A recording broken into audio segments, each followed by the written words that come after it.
And looking forward to greatness on this 15th day of September 2022. It's a Thursday morning and lots lined up in terms of what is happening in the world of news as Kenyans are waiting and watching with indeed bated breath to see what it is that the new government then would do. They would call it baptism by fire because of the tough times and the heavy tray that is ahead of the president, that is Dr. William Samoei Ruto, in terms of what he seeks to do to the people of Kenya and the troubles that continue to bedevil us. Lots of questions on the high cost of living and how he's going to make it, and it doesn't look like it is getting better.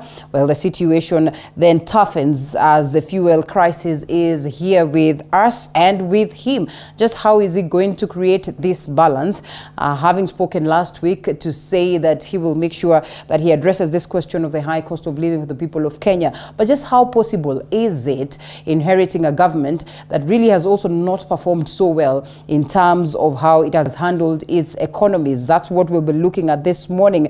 And above everything, that promotion to glory or promotion to power by the president, that is the 6 judges who got to take the oath of office yesterday. Was it a hit? Was it a miss? Is also one of the things that we'll be looking at this morning.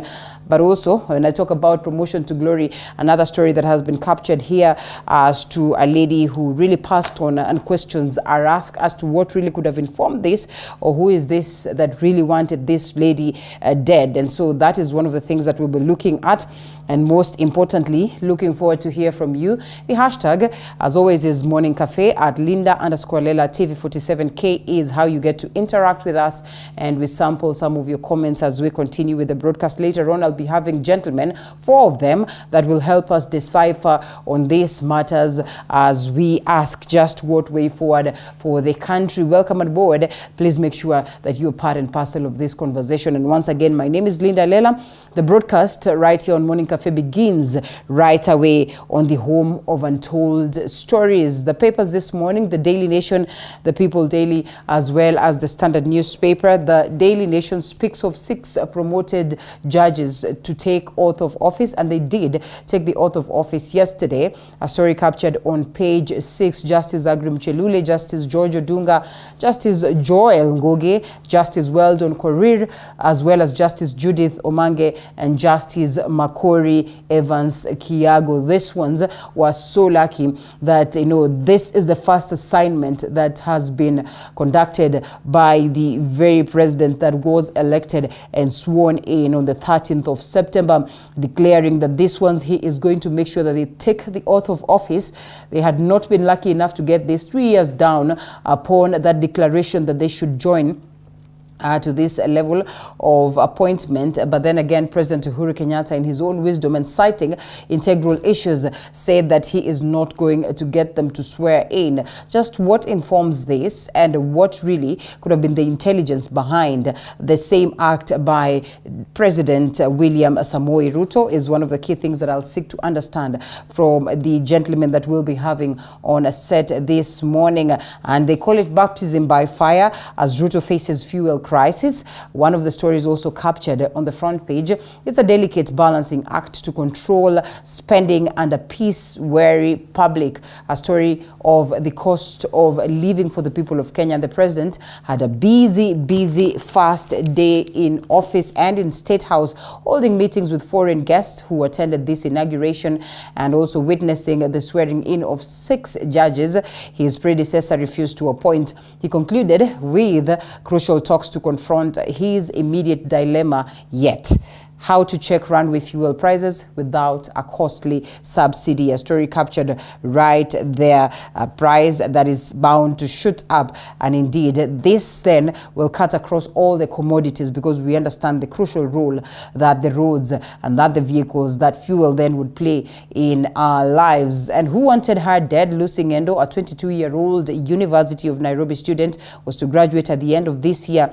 Instead, her family is planning a burial after her brutal killing last Wednesday. Just what could have informed this? A story captured on page 3. Quite an unfortunate one. As we condole with the family and friends, we also wish that indeed she would rest in eternal peace, but most importantly, that justice should be found.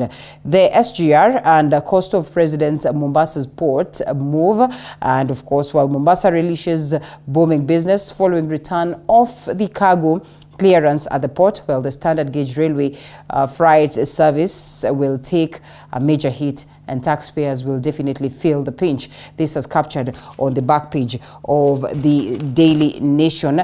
As it is right here, the impact of reverting port operations to Mombasa will definitely will be a shift to road haulage as slashing cargo business for SGR. That is captured there. We'll be getting to hear what this declaration would mean in terms of us getting it right. But, you know, a couple of other things on the Saudi deal. There is a happy ending for Diana Chepkomoi, and her worst nightmare became reality in Saudi Arabia, but she is glad about a second chance at life. And of course, she finds her way back into the country and a new chapter at the university. This is captured on page 12. Congratulations to her as she, you know, focuses on making the best of her life. The Standard newspaper this morning, also the faces of the judges. Ruto fires a tough warning shot on the question of impunity, and a story captured on page 4.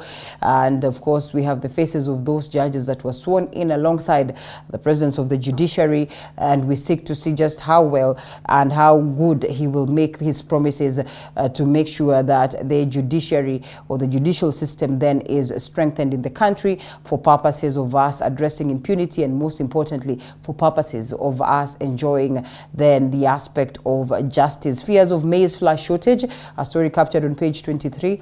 Get to understand why at a point where President Ruto as well says that he will make sure that the prices of hunger then would go down for those ones or for the country, so that we're able to enjoy this meal. Away from it, fuel hits record high, and citizens then will have to dig deep in their pockets for the next about a month. That is after the Energy and Petroleum Regulatory Authority increased the price of petroleum products a day after President William Ruto said that the fuel subsidy Kenyans have been enjoying was not sustainable. This is captured on page 8. What would it mean? What would be the impact of the rise of fuel price is one of the key things that we'll be asking this morning. Of course, on the food, on bus fare, on manufactured goods, and most importantly, on the agriculture aspect and food security. One of the key things, or a majority of the things that we'll be looking at as we expound on this. Junet under fire from lawmakers. Why is that? Well, Azimio Coalition Party meets tomorrow,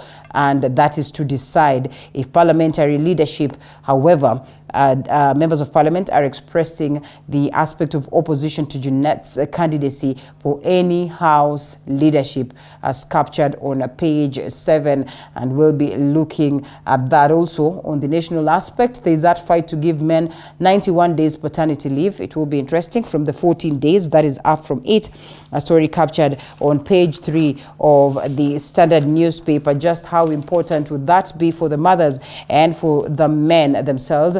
They say discrimination, big fight to have men get about 91 days paternity leave, just like the women. And Gikenya says men were bearing a significant role in the development or the developing of children, and therefore judge said that the court had authority to determine whether the Employment Act and had discriminated against the men. So we'll get to see how successful would be with this very bid. Those are the key stories, and as I have said, we shelve them for a moment to look at them later alongside the gentlemen that I'll have on set. But we briefly take some of the stories, or take a look at some of the stories that have been prepared by our very own team right here. And unfortunately, the coffin of the late Queen Elizabeth then will lay in a state at Westminster for about the next 4 days, and that's starting yesterday, where members of the public then will have the chance to pay their last respect.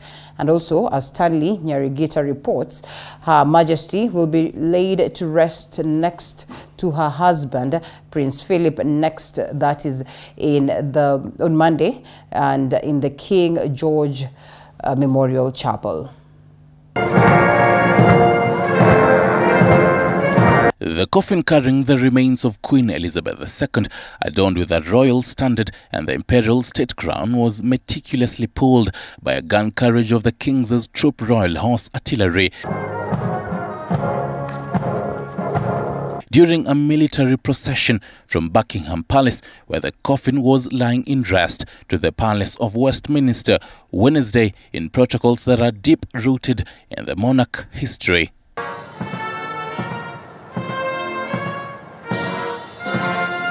Members of the royal family, donned in monarch regalia, including King Charles III and Prince Harry, flanked the carriage on foot till it arrived at Westminster.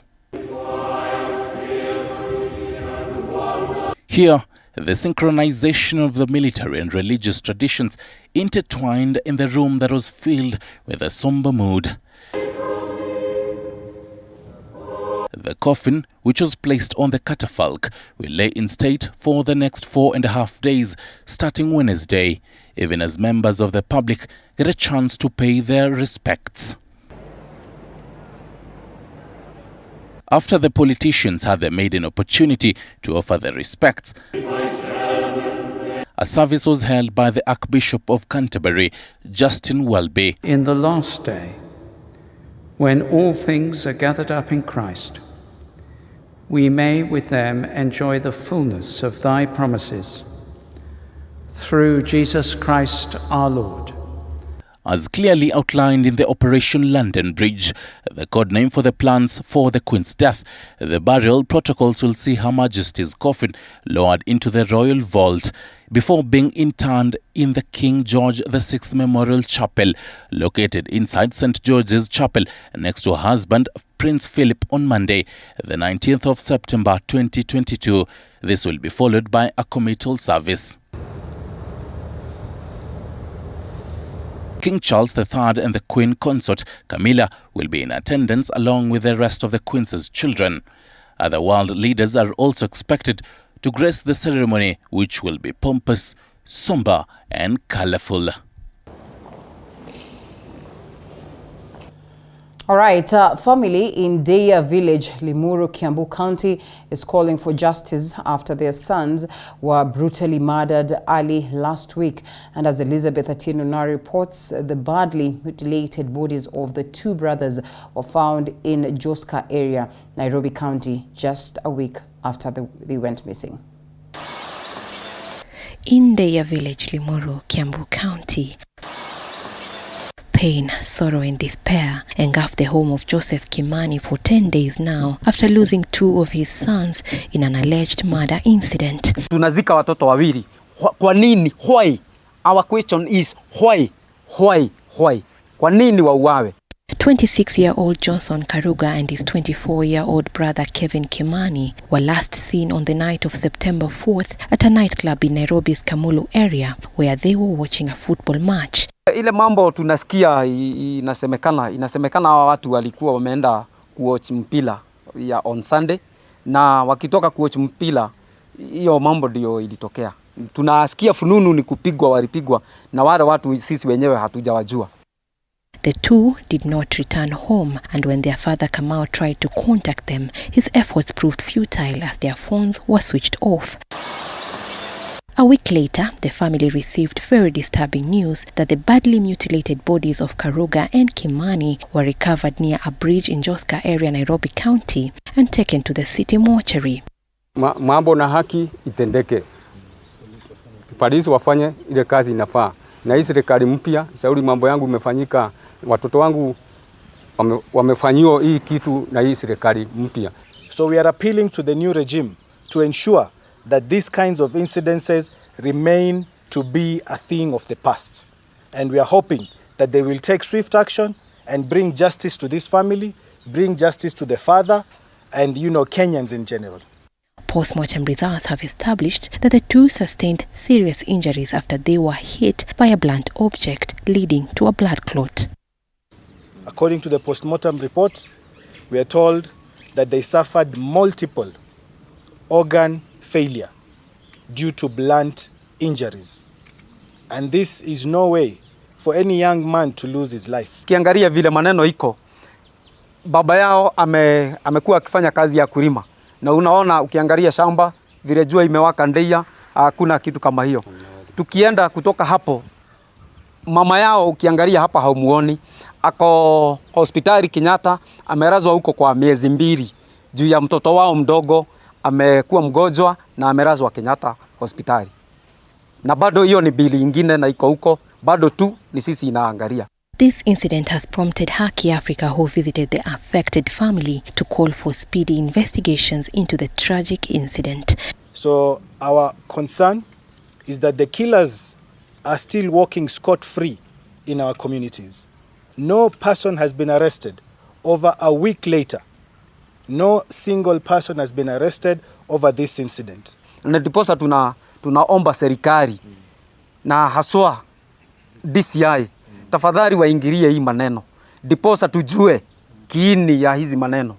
The bodies of the 2 brothers are currently lying at Tigoni mortuary. Elizabeth Atieno, TV 47. Diana Chepkomoi, a 24-year-old girl who was rescued from Saudi Arabia, where she was allegedly tortured by her employer, has resumed her studies at the Meru University of Science and Technology. Diana, who had deferred her studies in search of greener pasture to enable her support her siblings, was received at the Meru University of Science and Technology, where she will continue with her studies and a full scholarship. Andrin Kilemi with more. Early Wednesday at the Meru University of Science and Technology, the gates swing open for Diana Chepkomoi, a former student of the university. 24-year-old Diana deferred her studies in 2021 due to financial challenges and traveled to Saudi Arabia to seek employment, where she was allegedly tortured by her employer. Today, the dream once deferred has come to a reality. As Meru University of Science and Technology family, when one of us stumbles involved in issues, we hold them back up and ensure they keep walking strong. Diana's tribulations came to light a fortnight ago after her photos surfaced online. Her once glowing face, sparkling eyes and full cheeks were replaced by a visibly unhealthy dull skin, lazy eyes, sunken cheeks and unkempt hair. This stirring an uproar, forcing the government to intervene. Diana is here. She's arrived safe and sound, though she's looking weak and tired. While receiving her, the university's Vice-Chancellor Romana Zodhiambo said that they are dedicated to ensure Diana achieves her dream by offering her an opportunity to continue with her studies at the university. You remember, Diana was actually also responsible for paying even fees for some of our siblings. That is selflessness exemplified. The purpose fueling you was to serve others, something we all need to learn and practice more often. Among those present during Diana's arrival is a well-wisher named Kipembe Mporo, who has promised to cater for Diana's education all through her 4 years in campus. I'm so happy to meet Diana, and I have told the VC that the rest can take care of the welfare of Diana. Diana, from today, I'll pay her school fees for the next 4 years. And this is just an example of so many other young girls who are going through so many problems in their upbringing. This story is now beyond me. It's not only about me. I want my story to be the voice of the voiceless. There are so many people suffering. There are so many girls out there who don't have the voice. And since God has blessed my voice to be heard, my story to be heard, my story has touched so many. I want through me, through my story, other people get help. Diana's case will serve as an example to the many Kenyans that flee the country in search of greener pastures in the Gulf countries. And Rina Kilemi, TV 47. Well, all the best to her. Now, Naivasha residents have criticized President William Ruto's directive that reverted Naivasha port operations back to Mombasa in line with his campaign promise. And according to residents, the move will lead to job losses in the area and are now appealing to President Ruto to reconsider the decision. Port operations were moved to Naivasha by retired President Uhuru Kenyatta, as Chepkomoi reports. The move to revert clearing and forwarding services to the port of Mombasa from the Naivasha dry port has left tongues wagging, with investment worth billions of shillings at stake. This comes just a day after President William Ruto directed the services be relocated to Mombasa, a move that has angered Naivasha residents. This afternoon, I will be issuing instructions for clearing of goods and other attendant operational issues to revert to the port of Mombasa, as I made a commitment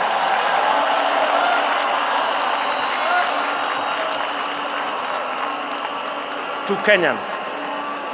This will restore thousands of jobs in the city of Mombasa. However, Mombasa City County residents have welcomed the move, with Governor Abdul Somad Nasir together with Islamic religious leaders thanking the president for keeping his word, saying the move will indeed boost the county's economy. Eleza wazi ya hata kama ni kulipa deni lile la SGR, kuna njia mubadala ambao kwamba unaweza kutumika, sio lazima kuumiza uchumi wa eneo moja peke yake.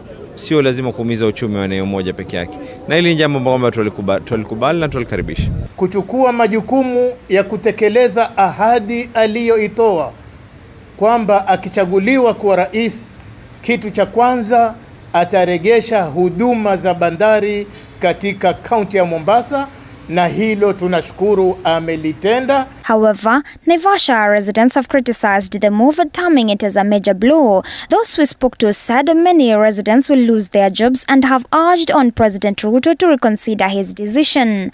Sasa mimi naonelea hiyo port wacha ikae huku Maimaio.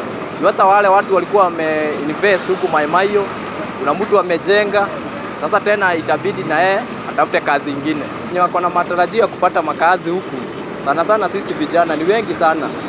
Hii port kutolewa huku irudishwa huko Mombasa, sioni ifai kulingana na wale watu walikuwa wamenunua mashamba na watu walikuwa wamejenga huko, na tukaona hii town ilikuwa imeanza kufunguka. Kama ingefunguka sana, unatuletea mwelekeo muupi ambayo utatuambia kwamba ndio nimerudisha Mombasa, lakini nyinyi nitakuja na mradi fulani ambao utawasaidia. Hiyo ndio kitu tulikuwa tunatarajia Mheshimiwa Rais atuambie. Chepkomoi TV 47. Now, President William Ruto, hours into the office on Tuesday, announced an end to the fuel subsidy, an order that is set to be implemented next month, and a move which is setting up Kenyans for higher transportation and production costs.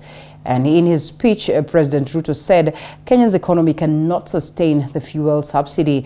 But what does this mean to Kenyans? William Wege with the details.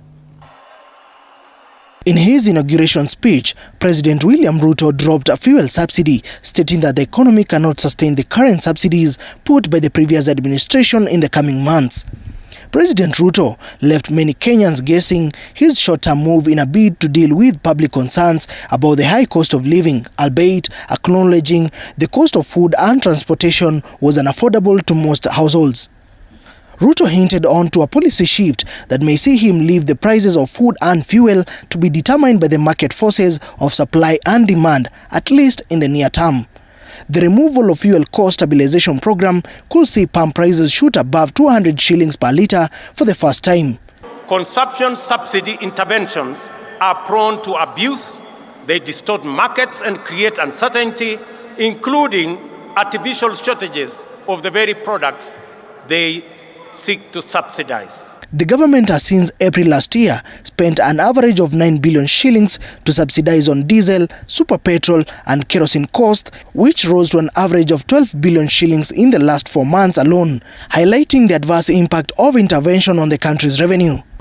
If the subsidy continues to the end of the financial year, it will cost taxpayers 280 billion, equivalent to the entire national government development budget.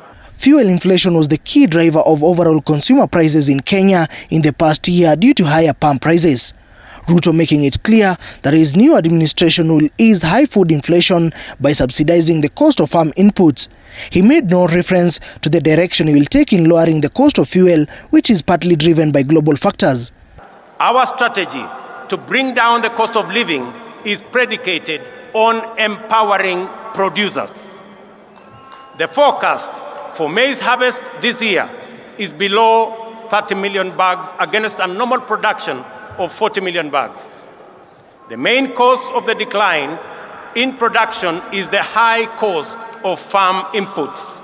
The Energy and Petroleum Regulatory Authority, EPRA, will announce new monthly prices for the period ending October 14th. Without the subsidy, motorists will have paid historic highs of 214 shillings per litre of super petrol and 206 shillings for diesel for the current monthly pricing cycle. The approach taken by the new administration to discontinue subsidies is in line with the comments made by the International Monetary Fund (IMF) by the administration of President Uhuru Kenyatta to end the subsidies by October. Moige William, TV47, Nairobi. Acting Inspector General of Police Nur Gabo has commended President William Ruto for his commitment to sign an executive order giving the National Police Service financial autonomy. Now, President William Ruto has vowed to enhance financial autonomy in the National Police Service by transferring its budget from the Office of the President. The move, Gabo says, will transform the National Police Service, as Micah Gungu details. President William Ruto is expected to sign an executive order giving the National Police Service financial autonomy during his first address to the nation after his inauguration. President William Ruto said the move will ensure independence in the National Police Service and weed out corruption. As required by Article 245 of the Constitution, the Inspector General of Police is mandated to exercise independent command over the National Police Service. The service's operational autonomy, however, has been undermined by the continued financial dependence on the Office of the President. According to the head of state, the financial independence of the police will give impetus to the fight against graft and end the political weaponization of the criminal justice system in the country. I have instructed that the instruments conferring financial autonomy to the National Police Service by transferring their budget from the Office of the President and designating the Inspector General as the accounting officer be placed on my desk for signature this afternoon. During the campaign period, President Ruto condemned the alleged use of chiefs, the men in uniform and cabinet secretaries, in political campaigns. It is our responsibility to build institutions so that they can help us manage our democracy. Let us not engage ourselves in destroying every institution. His stand put him on a collision course with some cabinet secretaries who had sworn their political allegiance to his main opponent, Raila Odinga, who enjoyed the support of his predecessor, Uhuru Kenyatta. When the executive order is signed, the police boss will exercise independent command of the service, as the budget will be transferred from the Office of the President to the Office of the Inspector General of Police. The IG and not the Interior Principal Secretary will be the accounting officer. The move was aimed at ending dependency on Office of the President. Financial independence of the police will give impetus to the fight against corruption and end the political weaponization of the criminal justice system, an undertaking I made to the people of Kenya. Acting Inspector General of Police Nur Gabo has welcomed Ruto's commitment to sign the executive order. In a statement released Wednesday, Gabo said the move will transform the National Police Service, and I quote, "We wholeheartedly welcome this move, since this autonomy shall go a long way to empower the service plan ahead and provide services in a timely, proactive and transformative way." While describing police as patriotic Kenyans who, if empowered, can better maintain law and order, safeguard peace and protect property, Ruto committed to make the Kenya Police Service that is respected. Mike Kagwongo, TV 47, Nairobi. And all is set for the swearing-in of Mombasa and Kakamega governors-elect respectively. Fernandez Baraza and Abdul Swamad Nasir will be sworn in today in a ceremony that will be attended by at least 5,000 people. Here is Paul Kirobi with more.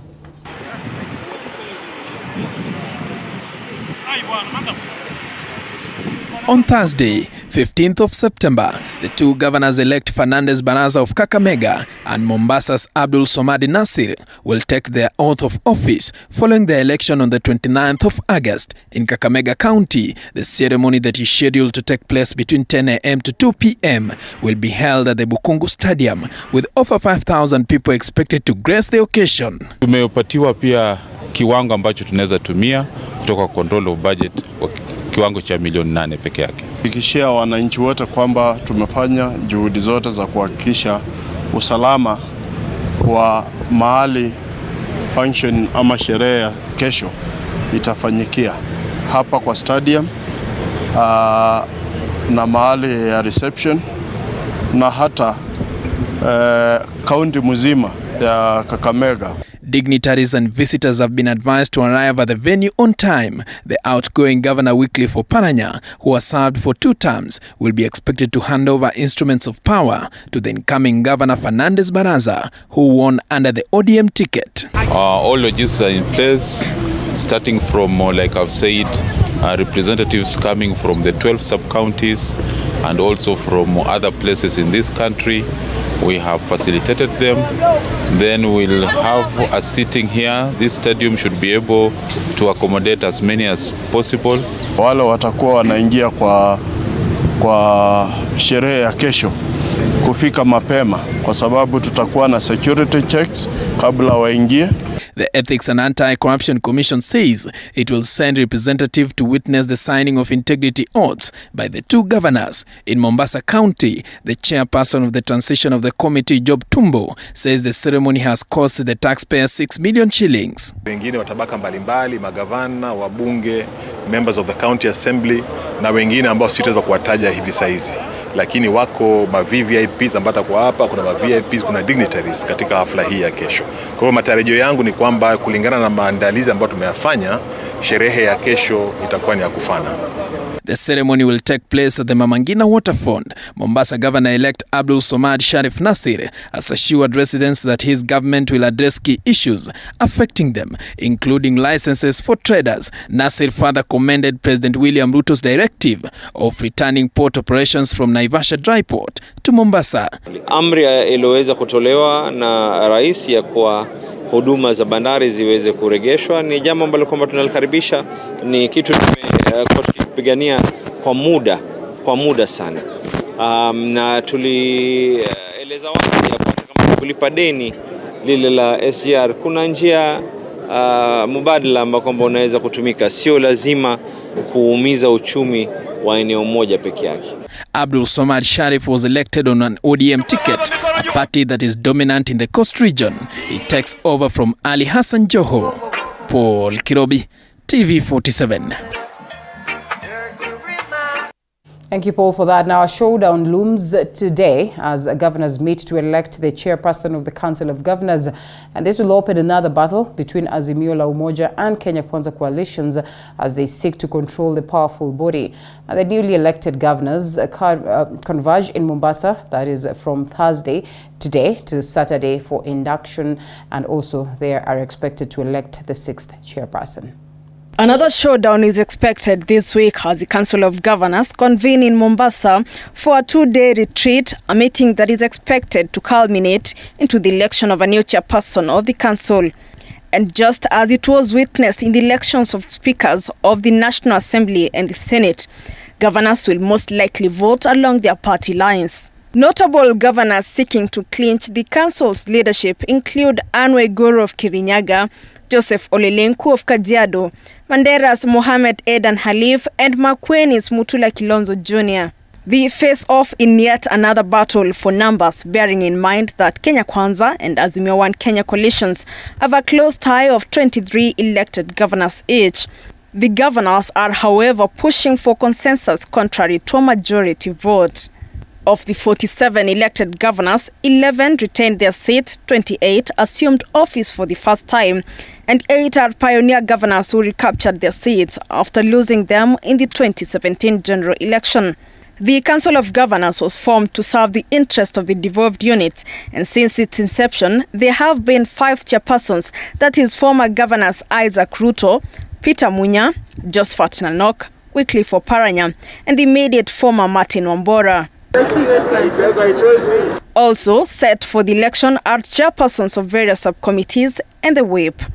The council holds elections after every 2 years. Flora Limuki, TV 47. Now, President William Ruto held bilateral talks with Sudan President Salva Kiir and Somalia President Hassan Mohamud at State House in Nairobi. And as Muthoni Minor reports, the meeting focused on various bilateral agreements and arrangements, including security and regional infrastructure development. President William Ruto and First Lady Rachel Ruto's first day in office kicked off on a high note with a buzz of activities, from holding bilateral talks to a clarion call with the famous Zabron singers that brought about the thrill to a musical note, a moment that was highlighted through their social media pages. Donning a black suit and a yellow tie, Ruto for the better part of the morning held bilateral talks with South Sudan President Salva Kiir, Somalia's Hassan Mohamud, Congo's Denis Sassou at State House, Nairobi. Heading to the details of the discussions, he said negotiations and areas of cooperation, including security and regional infrastructure development, were discussed with his Somalia counterpart, among them boosting trade for miraa and fish farmers, easing the movement between the two nations through the fast tracking of the implementation of the Joint Commission for Cooperation. South Sudan boss Kiir, the two countries will work on enhancing intra-African trade through the strengthening of the East African community and other regional economic blocs in the continent. He also held talks with the French delegation led by Chrysler, the Secretary of State to the Minister of Europe and Foreign Affairs, not forgetting the health sector, as he held talks with Cuba's Deputy Prime Minister, Maria Chapman. Later, the head of state and First Lady Rachel Ruto held a meeting with Zabron singers from Tanzania. Rachel had earlier on met Her Excellency Samira Bawumia, the second lady to the Vice President of Ghana at State House, Nairobi. Muthoni Minor, TV 47. President William Ruto, through a tweet, revoked Kenya's recognition on the Sahrawi Democratic Republic as an independent state. And as Beatrice Watari now reports, the head of state has said that he will initiate steps to wind down the entity's presence in Nairobi. Kenya was among the 41 United Nations member states which recognized Sahrawi as an independent state and has been at the forefront in championing for the de-escalation of the conflict between Sahrawi and Morocco under the former President Uhuru Kenyatta's reign. However, the Western Sahara question has over time threatened to destabilize the Kenya-Morocco ties in the past, with the most alarming incident occurring when Western Sahara opened an embassy in Kenya in February 2014. A day after the SADR President Brahim Ghali attended William Ruto's inauguration ceremony, President William Ruto, through a statement, made it clear that Kenya does not recognize the state as an independent country. A move that was most likely sparked by a meeting with Morocco's King, His Majesty Mohammed IV, who visited William Ruto at the State House to offer him a congratulatory message. Ruto further stated that steps to wind down the entity's presence have begun, including the shutting down of its embassy located in Kilimani, Nairobi. Over time, Sahrawi Republic, also known as Western Sahara, has been seeking to transition from a semi-autonomous region to a self-rule state, a discussion that Morocco has adamantly objected, opposing proposals for the country to decide its future through a referendum. Reporting for TV47, my name is Beatrice Watari. And the 6 judges rejected by retired President Uhuru Kenyatta have finally been sworn in at a State House, Nairobi, in a ceremony presided over by President William Ruto. The ceremony, also graced by former Chief Justice David Maraga, opened a new chapter on the relationship between the judiciary and the executive amid concerns among lawyers that the judiciary could be compromised by the newfound commandeer. And as Apollo Kamau reports, President Ruto has promised to uphold the rule of law and protect judicial independence. Chief Justice Emeritus, how are you?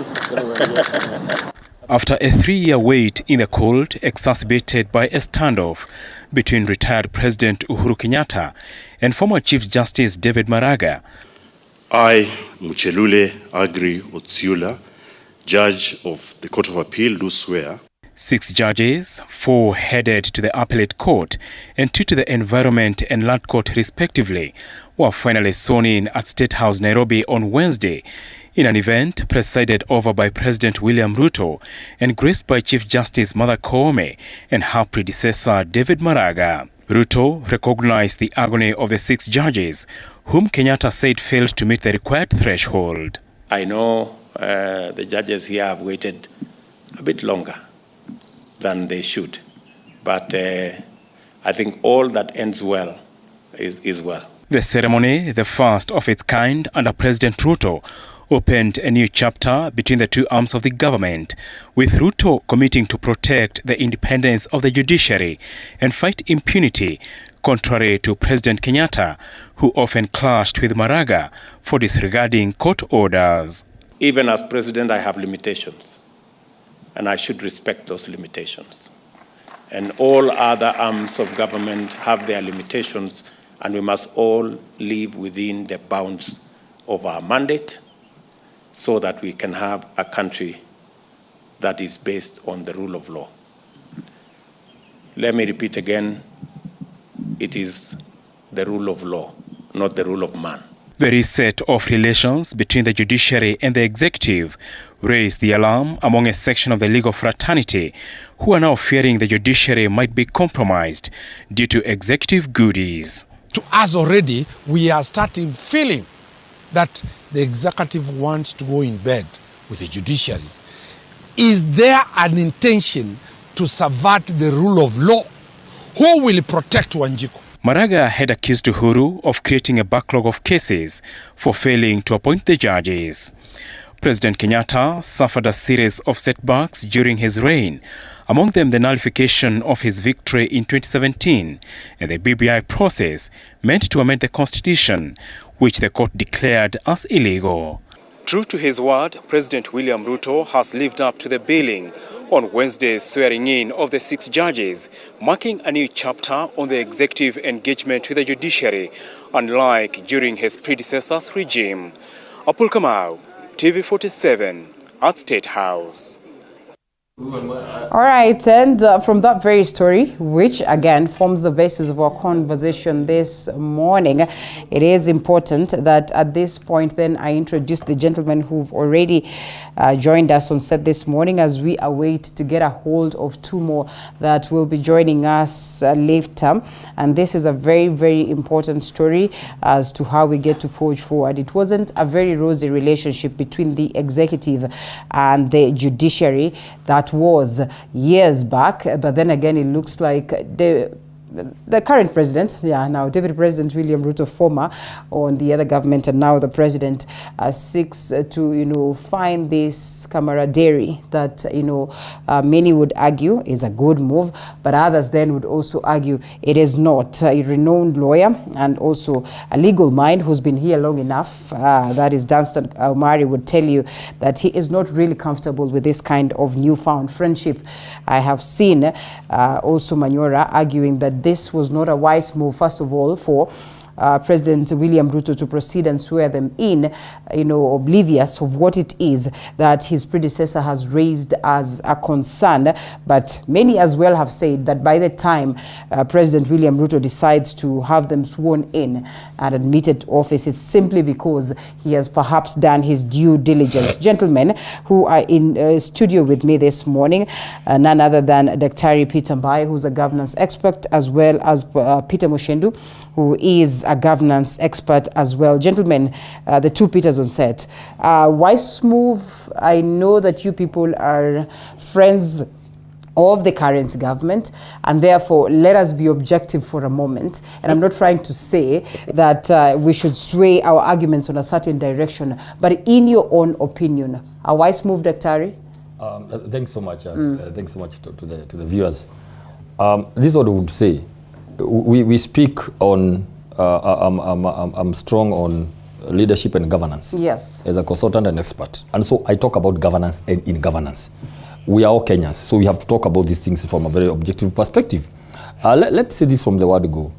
I don't know why, Linda, when you do what you're supposed to do, everybody threw stones at the former president. Okay. That he didn't simply, because a lot of things happened and you were told, bring the evidence. He didn't. That's all. I mean, he was told, okay, are you saying there are issues? Bring it on to the JC so that we can consider what you are saying. Okay. But he didn't. So everybody went thinking there must have been some political undertones. And you remember the issue of, I'll get back at you and all that from 2017. Mm-hmm. So everybody thought that the failure to swear in the judges was political. Yeah. So, and by the way, it's not immediately that the president has, so it wasn't like an ambush. Mm-hmm. He has been saying the first thing I would do was to swear in, because there's nothing that prevents the swearing of the judges. Yes. So when I see the senior advocates and counsel like Dunstan saying I'm uncomfortable, what is uncomfortable here? We just said we want independence of the judiciary by activating the judiciary fund. It has been there in the constitution, never activated. Mm-hmm. We just say, can it be happening? It is already happening. And by the way, it happened from 1st of July. So it's not perceived like this president who is doing it. It has been there. It's all about something called political goodwill. Yes. It's something called the intention to activate what we call separation of powers. That's what I think we are doing. That's what Kwanza is doing. There's nothing. So let not lawyers begin like, because then you are forced to ask, then what should you do? Mm-hmm. We are saying, let there be separation of powers. Let there be separation. Look at what you have done with the AG. It's not just the judiciary. Mm-hmm. So the president is saying, look here, all along you have been accusing me, quote unquote, like there's this person who does not respect the law, who would wish to. Now, when we do what we're supposed to be done, when the president does what is supposed to be done, then the same people are coming to say you are doing it too much. How much is too much? Okay. So I think that people are going to see a lot of this thing. I mean, the president has a country to run, and remember here what we are doing. The president is aware that he has about 7 million who voted. There's another 6 point something who never voted for him. There's another 8 million who are supposed to vote who never voted. It's a time to make sure that whatever steps the president does is seen in those lanes of time to make things right. Mm-hmm. Let all the people hold. They have not seen nothing yet. Let them hold on, because I don't see. We are looking here for criticism, what we call positive criticism. Kindly, anytime. The president is always ready for, because of course as a leader, you have to be criticized. But please, what we are asking for now, our objective and for me, my principles of governance is kindly, have you taken candidates through the process, the IBC process, the judiciary process? Have a certain president gotten and being sworn in? You must support the presidency. Mm-hmm. Look at what Obama said. The only thing, don't wish somebody to fail, because you'll be failing. Always, if you have a leader, especially the one who have gone through such a rigorous process of being elected, the only thing we can do is to support leadership. However, kindly, for heaven's sake, criticize. Make it very positive. Well, that can add value. I mean, and many would really want to, make this positive. But also you understand that these people have been here long enough, sometimes to detect at a very early stage that, well, perhaps this is not headed to the right direction, or this is headed to the right direction. In equal measures, President Uhuru Kenyatta, the former, has been criticized as to this matter of getting to appoint these judges that were cleared by the Judicial Commission and therefore given that clean bill of health. And in his intelligence as the head of state, he says that they have questionable integrity. And therefore, well, why he did not come out to the fore to tell us what exactly then the problem would be, he still maintained his stand of not getting these people appointed. Really, would you tell us that was just out of malice, 3 years down, out of malice, that really there was no backing to substantiate his stand?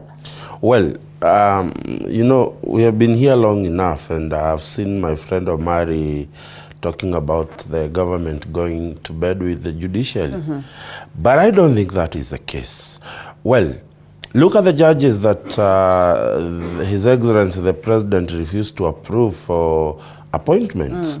I'll give you a great example of Agrim Chelule. Yes. Agrim Chelule has been a senior magistrate for a very long time. Some of us have grown listening to and hearing that name of Agrim Chelule. Justice Odunga, one of the people who have rendered very heavy ruling against government. Justice Odunga is a constitutional law based, majorly deals with constitutional matters. I have had an opportunity of presenting a constitutional matter on public participation before Justice Odunga. And if you look at these judges, there's another judge, I can't remember her name. Apparently they claimed that she was sympathetic to terrorism. But when you bring a terrorism charge before a judge, as a DCI or whichever body, anti-terrorism, when you bring that charge before a judge and you want us to find someone guilty of terrorism, you have to bring impeccable evidence against that person. And that has always been the claim of that judge, that the kind of evidence that is brought before me is not substantiated. It is not strong enough for me to convict someone as a terrorist. Justice Odunga says, when the Constitution talks about public participation, government must be able to establish parameters of public participation. Today I can tell you, the bill on public participation has never left the first reading in the Assembly. And therefore, every time an issue on public participation would go before Justice Odunga, Justice Odunga will likely rule against government, because the Constitution provides a process where you now set parameters of public participation. And you would remember one of the things the fourth administration of Uhuru Kenyatta has been accused majorly, it is to disobey court orders. Yes. And some of these court orders that have been given and have found the government on the wrong side of the interpretations of the Constitution are rendered by some of these judges the president refused to approve. And if we are a country that appreciates constitutionalism, we must appreciate that how do we strengthen or how do we adjudicate on matters law in this country? We have 3 ways of adjudicating matters law in this country. You have the supreme document that is called the Constitution. Yeah. You then, number 2, you have the acts of parliament. And number 3, you have what you call judicial rulings. These are the 3 statures of law that forms the jurisprudence of our constitutionalism. And that means judges form a very important and integral part of our rule of law. And we must appreciate that we may not like the judgments they give every other day as government, but we must appreciate that we have given them that role in our nation to be part of our statures of law. Quite a thin line, Muchendu, quite a thin line, I'd want to say. First of all, as to what the Constitution says, that these arms of government, the 3 of them, should complement each other. Yes.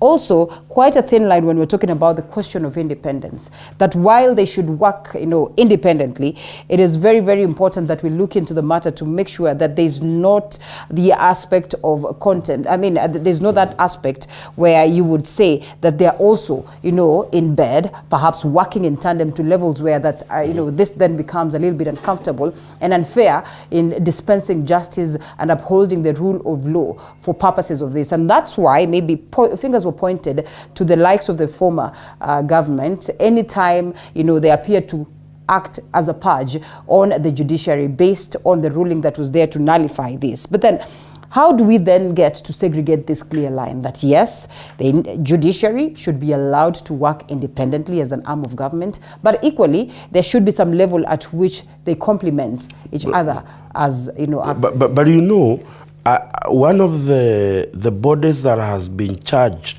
with the responsibilities of hiring judges in this country, it is the Judicial Service Commission. Yeah. And it has the mandate to vet the judges and approve a list of those they would like to be appointed. Yeah. As a matter of fact, the role of the president is very simple in that matter. Sign and appoint them without... To sign and appoint them without... Yes. It's a ceremonial. Let me tell you, it's a ceremonial role. So why is it that President Uhuru Kenyatta successfully managed not to? Let me tell you, because if you have given the mandate of announcing possessions that are vacant in the Court of Appeal or in the Supreme Court or in whichever appellate court we have, even in the magistrate level, the body that is charged with hiring of those judges is the Judicial Service Commission, whose chief executive officer is the registrar of the judiciary. They have vetted these people. These people, when you are becoming a judge, there is a report from NIS about that particular person. And you see, when I look at the judges, the specific 6 judges that were not approved, and I look at the history of their ruling, I go back to the history and look at the kind of rulings that they have made, you would realize that was pure victimization. There was nothing tangible about refusing to appoint those judges. And with all honesty, those who may think that the judiciary is going to bed with the executive, as my brother Peter has said, the judicial fund has been in existence as long as the 2010 Constitution has existed. Nobody for the last 10 years has seen it right to activate the judicial fund. What is the importance of judicial fund? I'll give you. Come to Kiambu County, where I come, and go to Thika. Look at the dilapidated high court we have in Thika. We require to do courts. I think we have 2 courts, if I'm not mistaken. And when you look at the backlog of work that High Court is supposed to do, you realize that for we normally say that justice delayed is justice denied. But the wheels of justice have to spin. I think for me, without being malicious and being fair to this, I think William Ruto has handed over from the day one, he has handed over the baton to judiciary to start working without saying that we don't have money for this. This is not coming from the president, but you also remember that at some point in time, former Nairobi Governor Mike Sonko has had videos of also the very same individuals presenting, to perhaps indicate that, well, they've engaged in some essence of malpractice. I mean, if this did not come from the president, but came from a different quarter, still, thing to overlook. And then again, we also need to understand just what role does the president play in this, because if one can say I'm not going to appoint you and the other can come in and automatically appoint them, then of course their role ceases to be just that of appointing or appending a signature to have this gentlemen and ladies appointment. It perhaps goes beyond that. Allow us to take a short break. Also, we'll be looping in Honorable Kakai Bisau, who is on standby on the other side, so that we expound this conversation further. Dr. Ari, I'll be coming back to you later.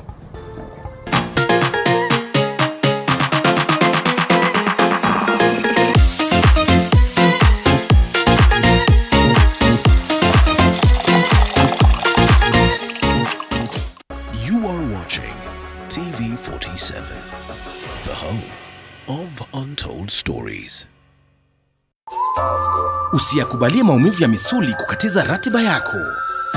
Kaluma Pain Balm ni dawa ya kusugua iliyotengenezwa kutoka kwa miche maalum ili kutuliza Disability is not only limited to physical disorder but also mental issue. From depression, I was under depression for like 2 years. Bipolar. Bipolar disorder is a mood disorder. And even suicidal thoughts. When I was just about to hang myself, a certain voice just talked to me, and I believe that was God. I tried suicide more than 6 times. Beyond the Limit has gone beyond its limit to find answers so as to help everyone go through life with ease. Join Muthoni Maina every Saturday at 7:30 p.m.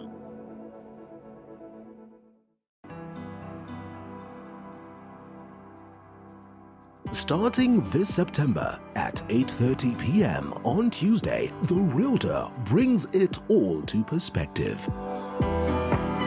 We identify a property, discuss and demonstrate the journey towards ownership.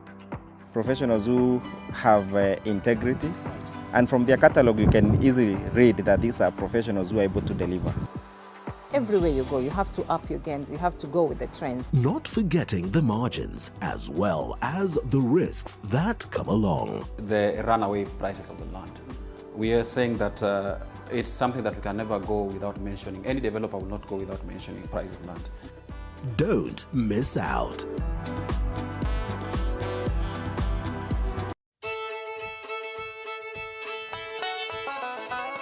Do you want the latest news on farming? We've got the WikiLeaks for you. Get it? No? Well, okay. Every week, we give you insights on different farms, from crop farming to animal keeping. They're very hardy insects, yeah? The larvae is a very hardy insect.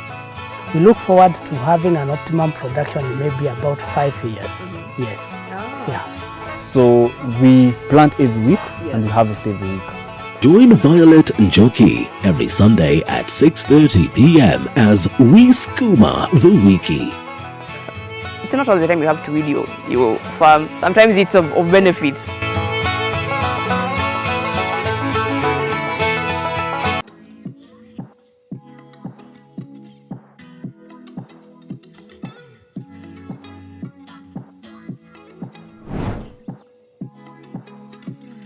Starting this September at 8:30 p.m. Hi and welcome to The Grind. My name is Violet Njoki. We continue to provide the platform that aims to inform and educate on business-related matter. We are here to ask all the relevant questions on your behalf. When it comes to a catering business, do you need licenses? Yeah, a lot of it. And inform you what is happening in the business arena. Be sure to stay tuned.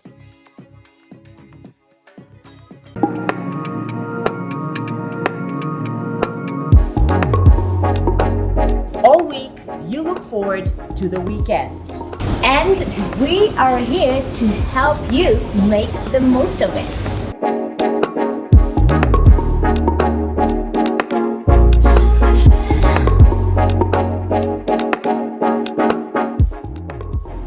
Catch me, Karen Karini, on Fridays. And with me, Muthoni Maina, on the weekend.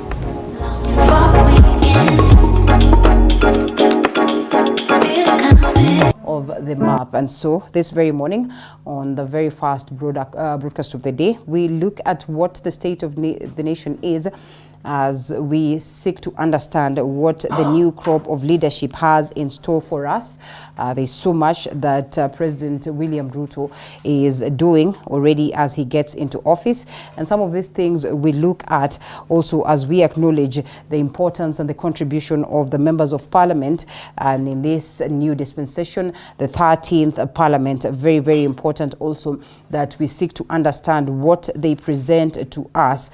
And I mean, as we try to unpack the same, also coming to us this morning, an unfortunate occurrence also on that story that was reported where we saw one of the deputy governors having lost his life, and we'll be looking at that. That is the Baringo County Deputy Governor Charles Chepkomoi, and of course died last evening at JKIA while on a flight to Mombasa. We'll be getting to details and updates of that as we continue with the broadcast. But as earlier mentioned, we'll be expecting to loop in 2 more guests who are already with us this morning. And therefore, it is my honor to acknowledge their presence also as I continue to appreciate the 2 gentlemen that we began with. We have Honorable Magerer Langat joining us. Thank you so much, Senior, after a very long time. Ulikuja inauguration, ulikuja swearing in ceremony, eh? Because any check. Well, the government is on, so everybody really wanted to be part and parcel of this historic moment. And we also have Honorable Kakai Bisau, Member of Parliament Kiminini, officially upon that moment of swearing in. The last time we had him here, he was Member of Parliament elect, and now it is official. Ni wakati wakazi for the people of Kiminini and Kenya at large as a Member of Parliament. Karibu sana Mheshimiwa. Asante Linda. And equally, governance experts, we have Dr. Peter Mbae and Peter Muchendu as well with us this morning, the gentleman that we began the broadcast with, just trying to look at this move by President William Samoei Ruto, first of all, to appoint the 6 judges that his predecessor had failed to do so. That is based on allegations of the fact that, there were questionable integrity labeled on these 6, something that really did not come to the fore. And many would argue that perhaps this was, more of witch hunt, and also typically that kind of warning that was given to us sometimes in 2017 or to the judiciary that we shall revisit based on the ruling that was made. But none of these faces really sat on this space where the ruling was made, and therefore there was no reason for that to appear. But still a mystery as to why President Uhuru Kenyatta did not proceed to have them, take the oath of office. President William Samoei Ruto declares that they're going to get into office on this day where he is sworn in, and true to his word, he witnessed that moment of taking of oath of office. A good move. Some have said no, others have said it is. The gentlemen here say that this was long overdue, but still trying to understand why is it that the predecessor thought otherwise. Mheshimiwa Kakai Bisau, in your own opinion, Deputy President William Ruto and now President William Ruto took a right move on this? I think it's a right move, Linda. Imagine as a professional being kept at bay for that period. Yeah. There's a lot of torture. Having gone through university, law school, and you reach that level, you've been in the career for a while. The big names, the Muchelules, Weldon Coril, and all of a sudden, because of some political advisory to the executive, you're all of a sudden, kept at bay. I mean, it's quite painful. And I think what the president has been reading has been a lot of victimization, not only to the judicial system, but also to the political system, to the business system. So I think there are cases that had been picked from every sector that I think the current president had said, when I get into office, this one I have to effect. And true to his word, is effected that. So to me, what I'll conclude is, yes, he did the right thing. And we hope that going forward, we'll not see any Kenyan, be it a business person, be it a politician, or from the judicial system, going through what the 6 have gone through. And in any case, for the retired president, if there were issues, there should be some acceptable time to turn around such issues, but not keeping any Kenyan in that long period of time from what we experienced. So to me, the president has done the right thing, and we hope it is just the beginning, and we're not going to see any Kenyan going through what we saw the 6 go through. Let's try and expound this further, Mheshimiwa. Body language tells me that you are in agreement to what it is that Mheshimiwa says, because you are nodding in agreement. But perhaps to look at the key factors that, the president touched on as to the judiciary. Lots of matters. He says that he seeks to strengthen and to also make sure that the judiciary enjoys the independence that is supposed to, as well as they work together with the executive and also the National Assembly to make sure that, justice, the rule of law is upheld and, dispensed as it should be. Also promising to accord more funding as to this direction. I mean, too much so in terms of making sure that the judiciary is strengthened, and perhaps it should have gone bit by bit? Linda, first of all, allow me to pass my condolences to the people of Baringo for the sudden death of His Excellency Kipngok. He's a person very well known to me.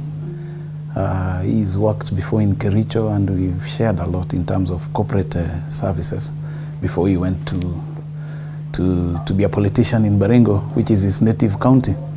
And then following what you just said, first of all, Constitution of Kenya 2010 established some bodies which were supposed to be respected and given a jurisdiction to carry out certain functions, to shield it or to shield whichever the departments they are heading from interference by the executive. One of such kind of bodies is the Judicial Service Commission, among the many other commissions that we have.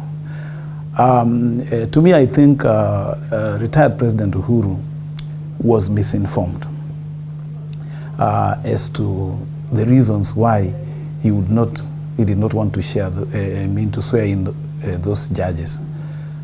Because basically, JSC had done all it needed to have done. That is why it was created. And they found that those particular individuals were fit to hold those offices. So the role of the president at that time, and even at this time, was basically just to appoint. It had nothing to do with him trying to do some, due diligence, because that particular work was left for JSC. Would it have been in order for him to have them in office and then do his due diligence? Exactly. Later, right? Will it be okay for it would the have been current okay. president then to do this? Yes, if he feels that there is something that did not come out very clearly, then there are procedures also. There are ways in which a president could be able to do some some things. But outrightly to ignore what a lawful commission has done is in itself a breach of law. And I thought that that was a law for retired President Uhuru and his advisors at that time. For me, President William Ruto has done very well. He's just passing, he's merely doing what he's supposed to do as a president. And that's what the law says. If you have this list from JSC, then it is presumed that all has been done and all is well. So he doesn't take the blame. Even if something crops up later, he doesn't take the blame because that's not his role. So I think I want to laud our president, the new president, for hitting the ground running. And I think we've been able to see even the crowd that was there yesterday. I mean, retired Chief Justice and the current, that shows you that as a respecter of law, even the judiciary itself is accepting to be, to work well with the executive. And I think even for us to be able to achieve what we have not achieved for long in terms of a fight against corruption and all that, this time round, when the president says he's going to give them autonomy in terms of running their budgets, then we know what exactly that means. In light of the revisit after 2017 Supreme Court ruling, then you would see how the judiciary was demoralized. You are being squeezed of funds, you can't run your programs, you can't even appoint judges, you can't create more courts, and therefore you stifle the process of the justice being dispensed to our people. So I want to really congratulate Honorable Dr. William Ruto for facing this thing head on and letting it pass. And we want to see more of that because we have to respect the Constitution. We gave it to ourselves as Kenyans. Therefore, let us allow the institutions that were created to function. Only at that time then that Kenya will be able to be seen moving forward, because executive should not be seen as a bully for all the other arms of government or other commissions, lawful commissions that were created. Executive is just part and parcel of our governance system. Only that it has a bigger mandate in terms of ensuring that everything works. That doesn't mean that you stifle some of them which are seen to be, maybe not favorable towards the executive. Exactly. Okay, as you sum it up. I think let me sum it up. Let me say two things. One, let's understand when you talk about governance, when you talk about legislature and executive and judiciary, Lindah, they are supposed not to fight. They are all government, remember, but 3 institutions. They are supposed to work together. Actually, the common mwananchi don't know the difference. They know Serikali. You know, they know government. So please, oversight does not mean fights. I've been saying this, and even when we come to talk about the counties, I'll keep on talking about this. A county assembly's work is not to impeach the governor. It's to oversight. There's a big world of difference. But when we take it so narrowly, we're going to see fights. So even on this one, the issue of checking each other, the issue of going to bed does not arise. Number 2, quickly, Linda, we must be very careful. People who take oath to govern should distinguish the emotions, personal preferences with what the Constitution says. Everybody took the oath, to defend the Constitution. The president, the former president, it was wrong in error. And the lawyers who are talking now about what the president is doing to strengthen the judiciary should have spoken so many times, even going to court, because of what the retired president didn't do. You can't go and you are the king, you are the president, then you are threatening that you are going to see. Now, who is going to see? You are the president. Who is? What are you telling the judiciary? You are going to see. And then you go stifling now. What is that? What are you telling the Kenyans? You are the king. You are the president, for heaven's sake. Do you suppose this is happening under the watch of the current president, that is William Ruto, and he really might not have had so much? He was not. Remember, the work of the deputy president was to assist, was to give advice. But these people, which he did, friends, which he did not remember, Linda, which he did advise the president. But finally, who is the king? You can't have 2 heads. Remember. You can't. There were no 2 people who took the same oath. There is the oath of the presidency and the oath to support the president. So this is a clear indication that really he did not have a say. He didn't have a say, and that's why he said, hey, hold on, guys, let me get this chance. Let me do what I ought to have been done, what I think should have been done, if I was the president. This is what we are saying. So please, this question you asked, what do we do in future when the president decides not to do what he's supposed to do? Those are the things we should be talking about now, because we can have a wrong president who decides, even if JSC have done everything, I have other personal preferences, emotionally driven or otherwise, I'm going to do this. Those are the questions we'll be talking about now. How do we make sure a president or JSC, every group, because a situation where JSC, a dependent body, gives names. Look at people like Professor Joy Gogi, the best brains. Actually, that judge even goes to train other judges. He's a professor of law. Then you go humiliate him. Look at that. Again, some of these judges should go to court and claim some damages because their names were disparaged in the media. Well, it can get as bad as that. Okay. We must be very serious about the rule of law. All right, let's get to see. Let's wait and see. Muchendu, you want to? The president was in total contravention of Article 172 of the Constitution, that empowers the Judicial Service Commission to recommend people for appointment. As a matter of fact, there exists a court order, if I'm not mistaken, that sought to have the president swear these people in. Because let me tell you, if you are talking about the functionality of the Constitution 2010, you cannot talk about it and not talk about Justice Odunga and the jurisprudence he has formed in matters of interpreting the Constitution of Kenya. So I think for me is, and I keep telling you, one of the problems the former president may have had with the judges, amongst the 6 judges, there exist about over 60 judgment that requires government to compensate people for presenting very weak cases in court. And the government was in contempt. And even to date, some of the rulings these judges have made have not been met financially by government, of which some of these rulings government has not appealed to them. So I think for me, and as my friend has said, that we must also respect these scholars of law. And Mheshimiwa amesema, keeping those people, these guys were appointed in June of 2020. And we are in 2022. You have kept someone's professionalism at question for all those years. So I think for me, I will not go the Peter Mbae way of telling them to sue for damages. I would want us to now start mending this country. We have already gone past that. The president has given his nod on those appointments. We now move on and see what happens from now. Actually, if you look at Article 171 that establishes the judicial fund, it is actually saying that the person to administer that judicial fund is the chief registrar of the judiciary. And as a matter of fact, she should, or he should, present the budget not to the executive, to parliament. That is the constitution, that they need to do the estimates, present them in parliament for approvals. The moment that judicial fund is approved, it is supposed to be paid directly to judiciary without going to the executive, so that we can have that autonomous of the judiciary. And I think Kenyans are reading too much into things that do not exist. One time, government refuses to pay, refuses to honor judiciary, cuts its fund. The Omari of today are complaining. Then a new president comes, swears in the judges, gives them 3 billion extra.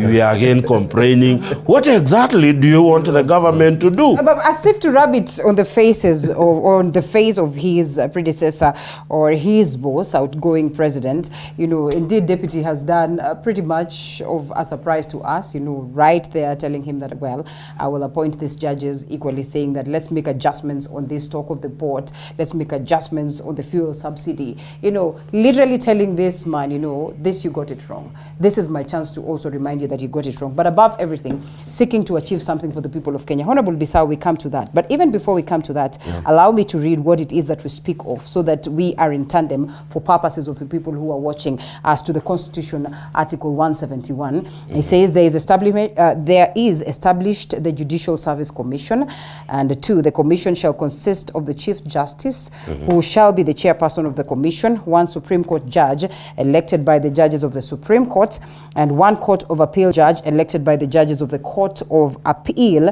and 1 High Court judge, and 1 magistrate, 1 a woman and 1 a man, elected by the members of the Association of Judges and Magistrates.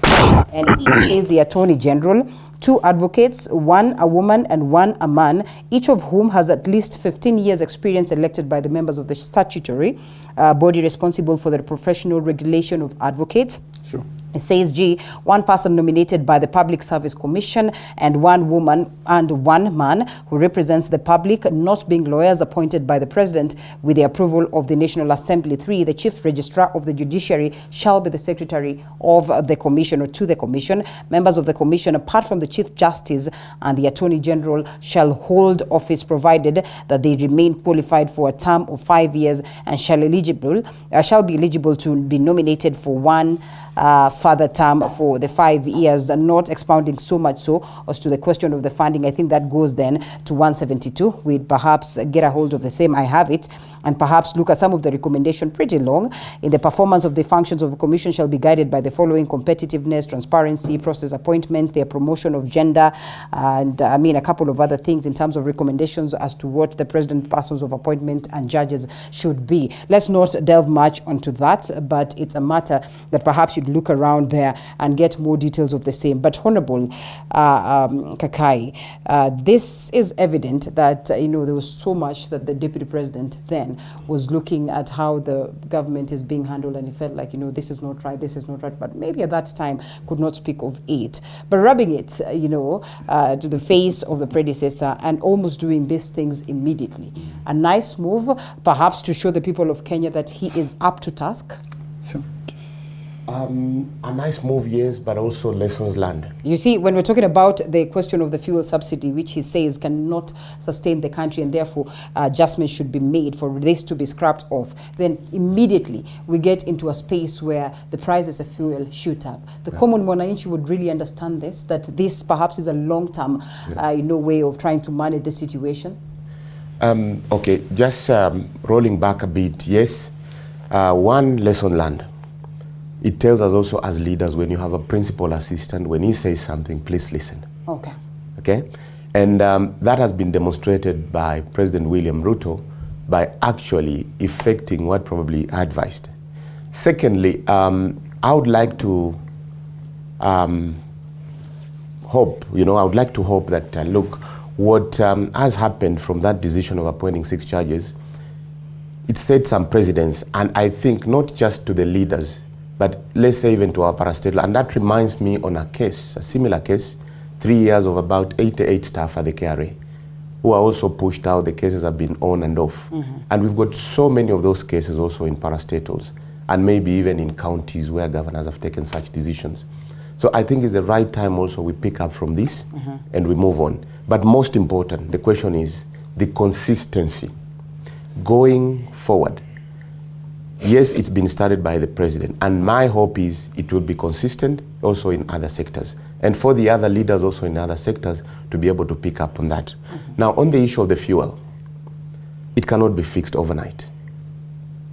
We need to have now the financial team that has been put in place for the new government to look at ways on how they can unlock this, to look at gaps, how they can fill that, and also to look for sort of other ways how they can sort of reduce the fuel price. So it's not going to happen overnight. All right. So for the wananchis, it's unlike appointing judges where the president will have put a memo on his desk and told the head of public service, I'm going to do it tomorrow, call them today, they come to State House, we sort it out.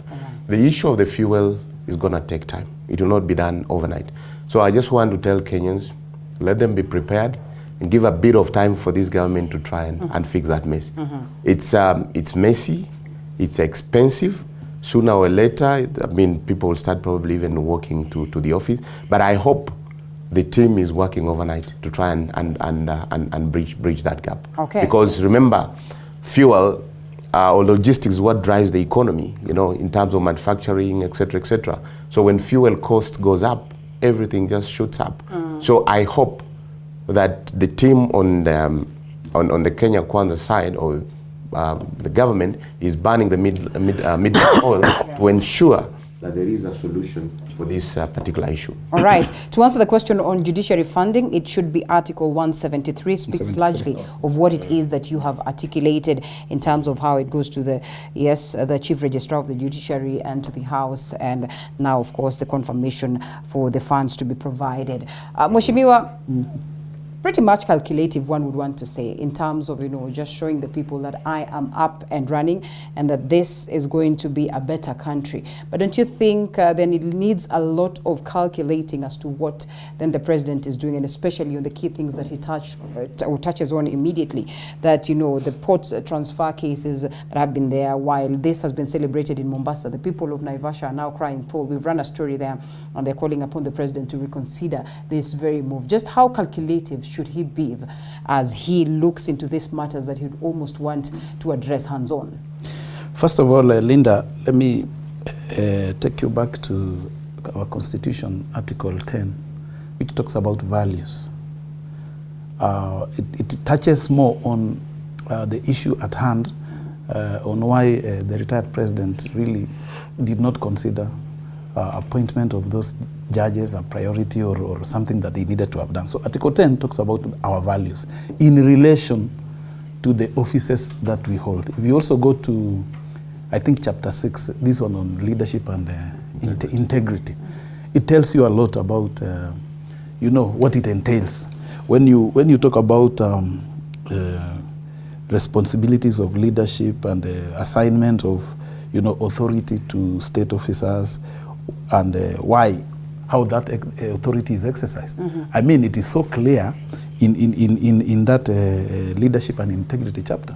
So we see a situation where the chief executive of a country refuses actually to comply with one of the chapters of the Constitution, and basically by ignoring another chapter of the Constitution, that is the chapter 15, as read together with those articles you've read, 172 and 173, that sets a very bad precedent of the big-headedness of the executive. And I want to laud the new president, because he's come in and he said, wait a minute, the fact that I am now the president doesn't make me a big-headed fellow.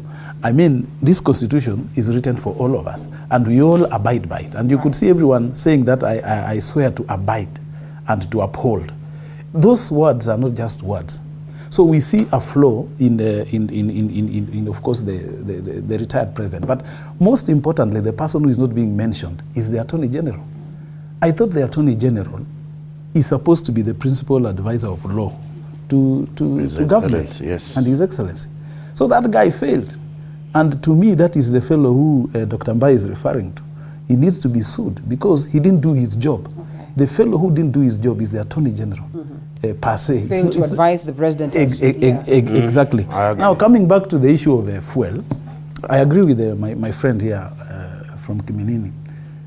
Or is it Kimilili? Kiminini. You know there's Kiminini and yes, Kimilili. And then there's Kimilili is Didmas. And their neighbors. Their neighbors. Oh, Yeah, their neighbors. Kimilili is Didmas. Kiminini is in Trans Nzoia. Yes. Is in Bungoma. Bungoma. And their neighbors. Oh, and their neighbors. So actually, so just remove the L and put an N. It always sounds a tongue twister to me. So anyway, it is for everybody. What I think, Linda, the issue of fuel, the president has done well to let this thing flow. We want to see the real thing. I had a chance of heading the Ministry of Energy at some point, and I know quite a lot about these issues about fuel.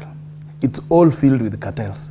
The cartels which the president said as soon as he puts down the Bible, he's going to go after them. I hope he does. The first cartels are in the energy sector. Okay. More so in this industry called fuel industry. They are just controlled by a few, and they need to be dealt with.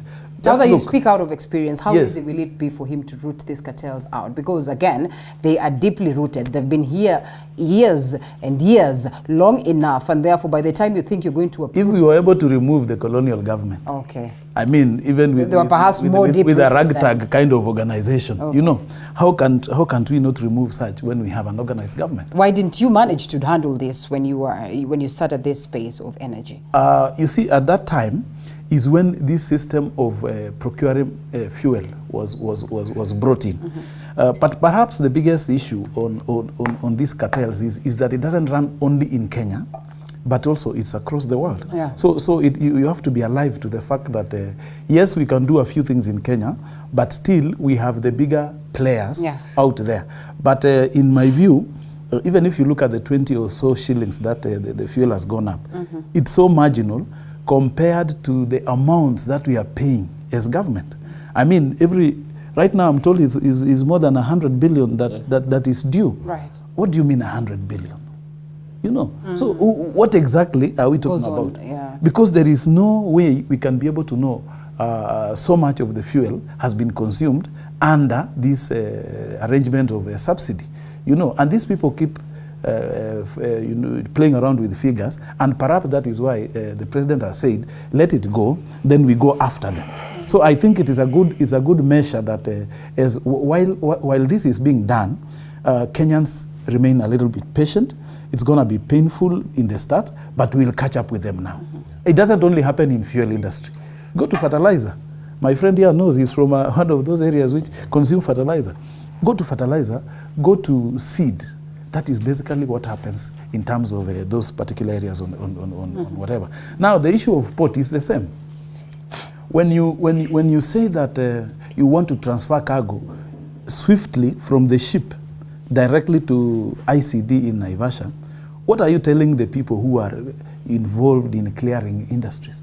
You know, even a cargo that is not supposed to head to Naivasha is headed to Naivasha, then you collect it from Naivasha and take it back to Kitui, where you want to, you know, it doesn't make sense. So I think it calls for a review. And to review it, then you first of all go back to factory settings.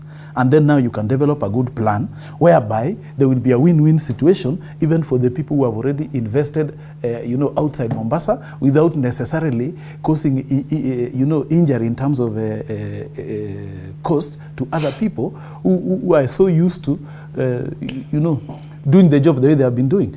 You can imagine Mombasa for all those years, they have had people who work together. You know, the clearing, and I don't know whether, Linda, you have participated in trying to clear a container. There are several issues that you need to clear, several offices, and you can imagine all those offices and may be transferred to the hinterland as at now. They are still in Mombasa. So the paperwork is running in Mombasa, while the container... I mean, that paperwork is what is getting people... Yes, while the container is already kilometers away. Okay. And it is beginning to incur damages because the fellow whose store is being kept in is asking, why are you not picking your luggage? You know, and that is where the problem is. So if government wants to move a bit of that work into whichever the places, and it should be targeted places where government services are available, not just somewhere in the bush, and you now want to restart everything. So I think President again did something good to return us to factory settings in as far as that is concerned, and now let him work a workable issue. I would love to see Malaba, for example, or Busia, you know, playing that role Yeah. as opposed to, especially for the cargo that is being cleared to get out of the country, as opposed to, you know, somewhere in between here where you can't even access. I've tried going there myself. You can't access. It's difficult. Okay. Yes. I think, Linda, Right. let's be clear on a few things. One, we started by saying Right. the biggest issue about a new leadership is support. That is a lot of the citizen. Okay. It's very clear. From MCA, MP, governor, senator, support, criticize consecutively. Let me say one thing. 144 billion already has gone into fuel subsidy as at now. By the end of the year, if the trend continued, it was going to be 280 billion. That is equivalent to Kenya national government's and development budget. So we are asking, why are we in a state of paralysis? How far can we go down? Would rather hit down than going up, because there's nothing like fake hope. Look at the UNGA. Some fake things, completely fake, just to last a political season. So why are we deceiving ourselves? We are saying, look, we want permanent solutions because we are here to stay. We are not learning here for 3 months, then we go away. Okay. Then we come back after next year. So we'd rather hit it. By the way, by the time the president was doing his speech, he knew 14th was coming. He knew, and he said, let it go. Because I don't want to be put into something what has been happening with my predecessor. So let's get things right. And he said something important. If you notice from his speech, we will engage the international dealers. Yes. Let's go to where the whole thing is. Yes. Let's not play around here with this kind of thing. And by the way, you asked about cartels. Cartels are not ghosts. Cartels are people you can see in their systems. You know, if it's a ghost now, of course now, you go now to looking for spiritual enforcement, science, how to deal with ghosts. People you cannot see. Yeah. These are systems, these are people. And by the way, if you looked at the speech in Meru, it was very clear. Tell them, if you know a brother, because these are people who know each other. And cartels, they sit, they take some very expensive tea in the morning here. They are just waiting for calls so that they can activate the systems. So it's going to be the number two. Look at the issue of, and this is going to be key. I had some bit of critics, you know, talking about what about this issue of fertilizer and all that. If you can reduce the cost, seeds, and make it very, very natural. We are talking about natural things here. Okay. We don't know, this year we have brought some shipment and then all of a sudden it's not there. I will say this because I come from Nakuru County. We have been hit now. We are being hit against Mombasa. No. Let's go beyond some of these petty politics around here. Let's go for longevity. Why do I punish my brother in Mombasa to post like you are praising me in Nakuru? What is the whole hell about that? So how do you cushion these ones that have been dependent? Clearing and forwarding should be done in Mombasa. Let's look for an investment that will fit Naivasha. And that's an industrial park. All along we knew about that. But how things changed to crossing there, bringing stuff to the hinterland, all of a sudden every government in South Africa is being given land for free, and we know who owns that big land in Naivasha. Let me say this again. The moment you pick a Bible, Linda, please distinguish. Know you are a public property. Whatever you're supposed to do things in the best interest, not for your family business or anything else related to you. I think that's where we are getting wrong in this nation. You want to do something, but at the end of the day, there's some deals. So people get lost in the middle. I want to say without fear of contradiction, Linda, I love, as much as I love my people from Nakuru, I love the people of Mombasa. We belong to the same nation. Don't try to, like you're trying to punish Mombasa to tell me, oh, we are pleasing you, so Nakuru, you should go to place, do a mandamano and say it's not living here. Antagonizing. No. Can we go back to the issue of ports? We are and the logistics of all clearing this. and forwarding, yes. Yeah. And then I have seen an article, and I think I saw a journalist. The way he's talking, you can say you are talking and finalizing. Oh, it's going to be idle. The cost of hauling the cargo was meant to pay the loan. Yes. Thank you so much. Don't bring two issues into one. Let's go back to where the whole issue is. Okay. Let's look again at the sustainability of now this GL as another topic. Yes. Don't mix up the whole issue. Yeah. When you mix issues, you tend now to tell people, we need this to pay the loan. Wait a minute. You don't kill careers because you told us you need this to pay and then take it somewhere where there's no outlet in some desert. Okay. We need Rinda, let's just hear what we I have been here criticizing the issue of taking thing to, we know who owns the Waso Kidong. Okay. We are not afraid of talking about state capture. If somebody else owns it, or if so and so owns it, but it serves the purpose, is there any? Let me tell you, how do you kill a whole economy of an entire county called Mombasa in pretentious that you are doing clearing and forwarding somewhere in the... I mean, what is the whole business of doing clearing and forwarding? You clear goods when they set foot into your country. Exactly. You don't do it at the middle of the country. Okay. You do it at the point of entry. That is the whole truth. We wanted to do, initially, the idea was to do the industrial park in Naivasha, where probably we can use geothermal extraction of... You know, my director is listening and as well is asking, what if the port is overwhelmed? And logistically speaking, we look at the tons, what the SGR would handle in terms of cargo, the 800... Let me tell you, Linda, business is not done in a vacuum. Okay. It is done in a port, where every day there are reports of how many containers have been cleared. Mombasa port is very far from getting overwhelmed. And even if it did, we have now the Ram port that can handle the rest of the things that can come. Point is, I have always criticized the SGR project from day one, because I'll tell you what Ethiopia did. They found that the gauge railway in Ethiopia could not give them, out of their GDP, it could not even do 0.5%. So they opted to cross it down, uproot it, and in the same line, put another railway that actually it's a powered, electrical powered railway. In this country, before this country started the SGR, Kenya Railway was still the biggest owner of land in this country.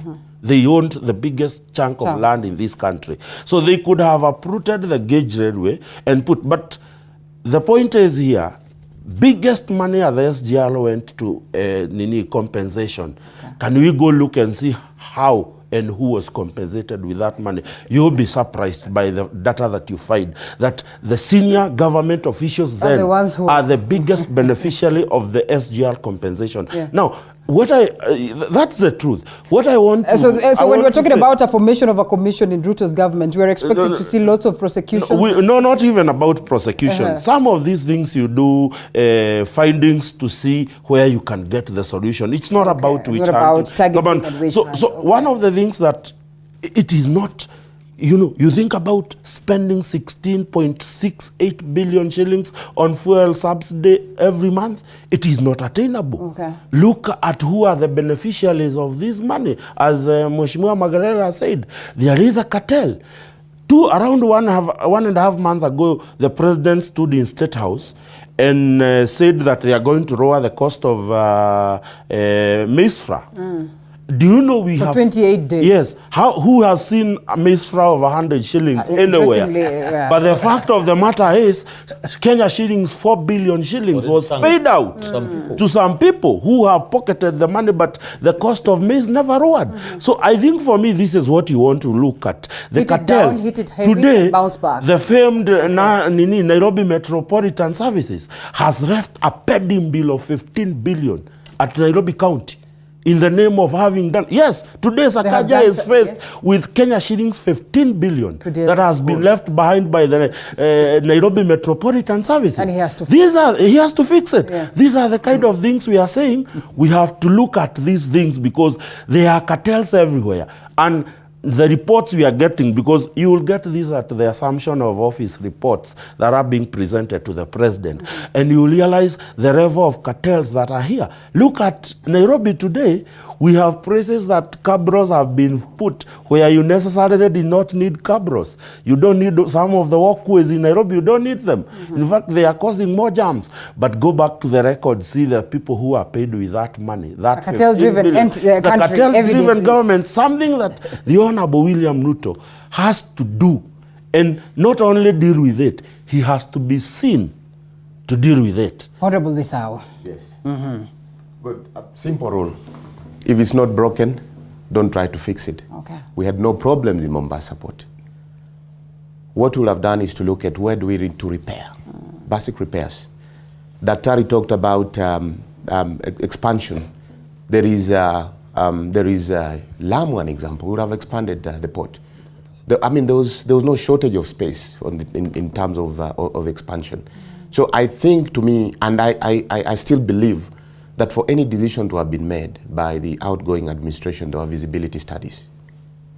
And those visibility studies should have guided all the decisions that are made.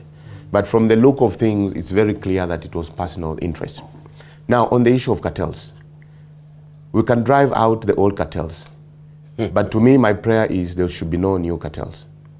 Okay. Yes. All right. Okay? There should be new. There should be no new the cartels. driving out of the old ones, let's not form new ones. Now, back on the fuel issue. Okay. If you look at our refinery, still the old technology. There's a new technology that once we bring in crude, we can even bring down the cost of fuel. That needs to be looked into. Yes, we allow the current government with the approach where they're saying they're going at source to get the solution and try to fix the issue of the cartels from the source where we're getting the fuel. But still locally here, yes, we are happy with our refinery because it's a monument for the Kenyan people. We say yes, we have that refinery down in Mombasa, but the systems are this, because the systems, even the equipment themselves, they might be, I think they're older than probably even the president himself when they were put in place. So I'm saying, let's start also fixing, how are we operating compared to the other developed countries, the countries that are having cheap fuel? Do they, what technology are they using? Could we quickly look into that? And again, when we do that, are we only going to do single sourcing, or are we going to look at global sort of sourcing and sort of open tendering? So those are some of the things we need to look at.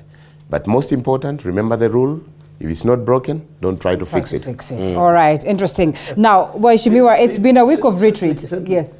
He's mentioned about the KPRL, and as I said before, I'm part of the people who I actually think I'm the only person in Kibaki government. I was assistant minister in the Ministry of Energy who visited KPRL purposely to assess the situation there. At that time, the general manager is this gentleman who became the governor of Taita Taveta sometime, Ruto. And I wrote a report to my minister at that time called Kiraitu Murungi. And you know, Linda, the biggest problem we have in this government is finding any finding useful. Okay. The former so former government. Maybe there's good. No, it's perhaps staying the current government. You have to make sure it has to be the. Let me say. Let me be. Okay. I don't know. This one has a chance of redeeming itself. And a challenge as well. But I'm saying, as an assistant minister, loyal, I visited that plant and I wrote my report. Yes, it is a monument. I can tell you for free. If you would go to Ministry of Energy reports, you will find my report saying that this thing needs to be overhauled. Because that's what the employees were saying. And they gave us examples of, the technology that is working elsewhere. And as an assistant, I did my bit. But nobody bothered to even understand why. They thought I was going for this allowance. What do they call this allowance? The per diem. So one problem we have in this country is to use information. And I'm happy that we have scholars here. These people, they do a very good job. They advise the governments, they do papers, they do so much, including even our parliament. Some people, some members in all the houses, you know, they are good. They have motions, they have bills which are good intentioned. But look at the implementer. So we want to urge the new president and the new administration to be very open in terms of accepting, you know, new ways of trying to do things, so that even Kenyans can be motivated to do more, to ensure that life is bearable and life can actually be, cheap in terms of achieving what you want. You know, it saddens me that Singapore, everyone talks about Singapore and how it has moved, and even Malaysia, those that have not traveled I don't know, those yes. kind of things. Yeah. And you know, the brains they are using are Kenyan brains. In most cases, go to their health sector, go to the industrial, they pick information from Kenya and go. If the neighbor here, Rwanda, I'm really very particular about that. The Tea Research Foundation, for example, which is domiciled in Kericho, my county, has been the only institution in Eastern, Central, and Southern Africa that trains and researches on tea. The beneficiary has never been the Kenyan farmer. Now Rwanda has bought out that technology. Most of our employees are in Rwanda, and that is why Rwanda, even the quality of tea and the quantity of tea, is now competing Kenya seriously in the global arena. So it means we have the knowledge, but we are not consuming it. Yet it is cheaper because it's available within ourselves. Right. So I want to urge the government, Honorable Dr. William Ruto. I know he's very particular on this thing because we shared a lot. Even when he was the Minister for Agriculture, he knows a lot. He will implement, I can assure you. We hope that he does. He will. I he mean, will. all right. Okay. So for him to be successful, by the way, gentlemen, Yes. for Honorable Dr. William Ruto to be successful, devolution is at the heart of it.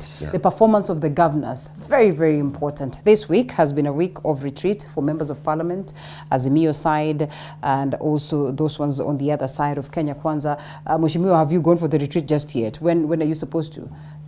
Tomorrow. It is tomorrow, yes? Tomorrow, and also the governors, we know that are in Mombasa County from today, as well to forge and to, just come up with policies and mechanisms and leadership that is going to help them to forge forward. Let's talk devolution for a moment and the performance of the governors and what is expected of them, because for us to be successful, we are looking at all these governments, including those ones that are part of the devolved units, 47 of them. Dr. William Ruto would want to get it right. But if there's one governor who is going to fail them in a certain county, then evidently at the end of the day, the scorecard will go low. What does he do to make sure that devolution then is a success? Very important, because like we said, we have 47, 47 county governments and 1 national government. So we are actually 48 governments. Yes. Very important. There's something he said, Magerer said, the AG is to blame for not advising the president. Suppose you advise the king and he doesn't take the advice. Food for thought. Secondly, he said about new cartels. Thank you, Mheshimiwa. A good challenge. We are hopeful. We are coming through tendencies from, you can remember from 1992, 02, 2013. This is a new transition.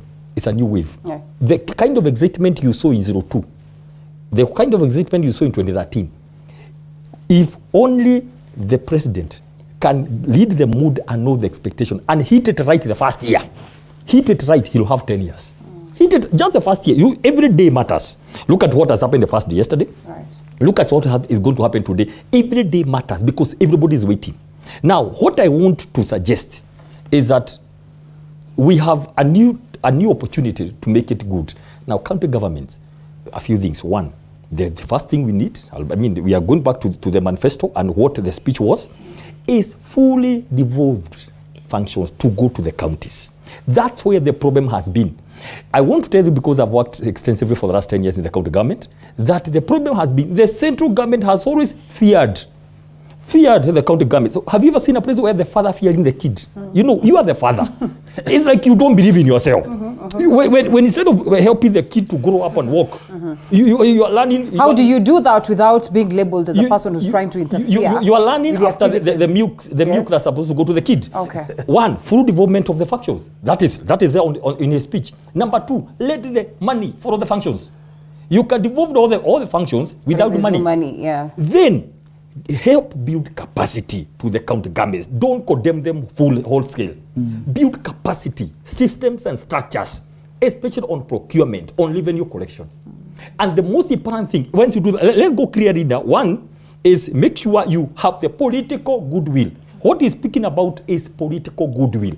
When you're given a report on fuel, when you're given a report on inputs and seeds and refinery, how much are you willing to just say, this is the best for this country, let's go this way, instead of introducing cartels? So what you are saying, once the functions are devolved, let the money follow. I can tell you today, I know of counties, I can't talk about 47 of them, in the kind of what we do about governance, watching and all that.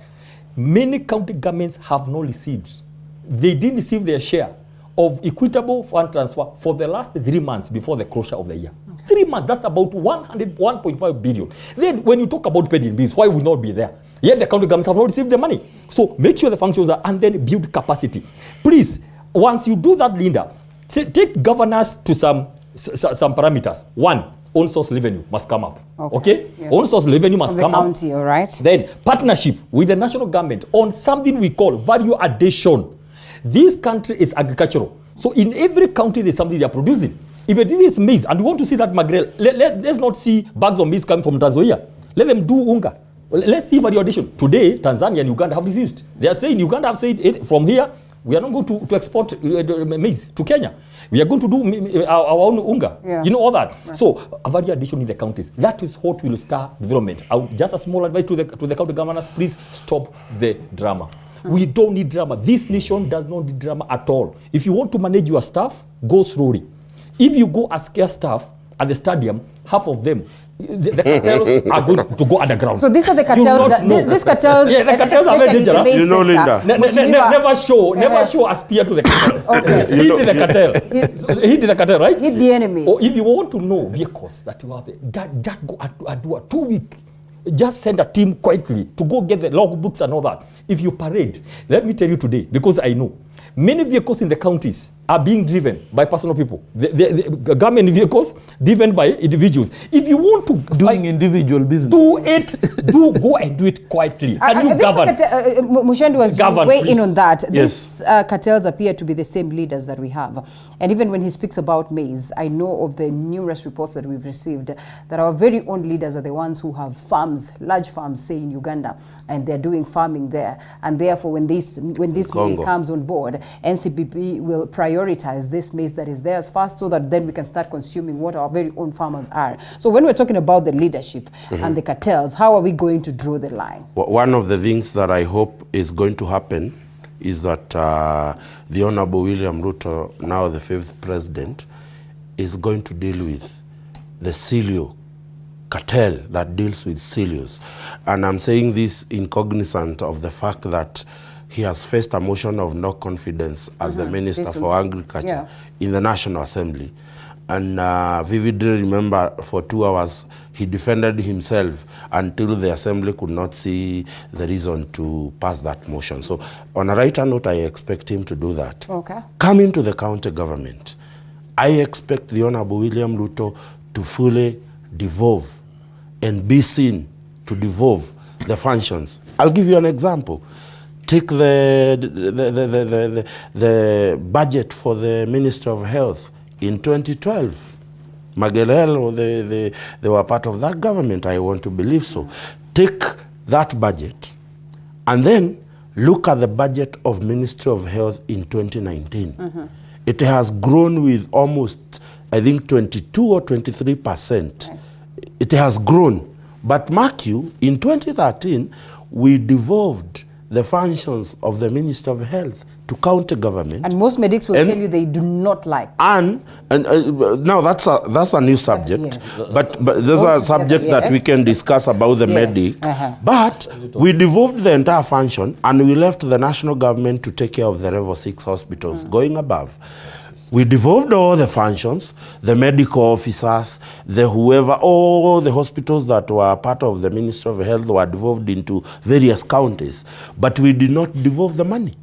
In fact, I challenge in 2013-2014, we increased the budget with almost 100 million. In 2014-2015, we increased that budget with almost another 60 million. In 2015-2016, we increased it again with almost 60 million. It has been going up like this, the allocation of national government and the Ministry of Health.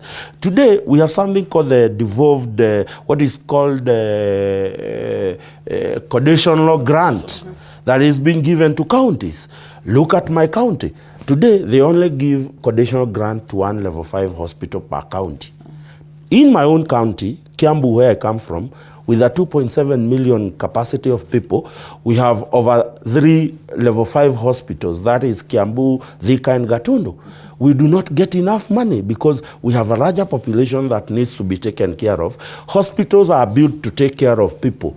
But you find that someone in Ramu is getting the same amount as the same one that Kiambu is getting. So what we want to request the government that when you devolve functions, devolve money. Today, we are allocating money to counties, and counties are spending money. Today in Kiambu, we are spending 5 billion on the currency expenditure.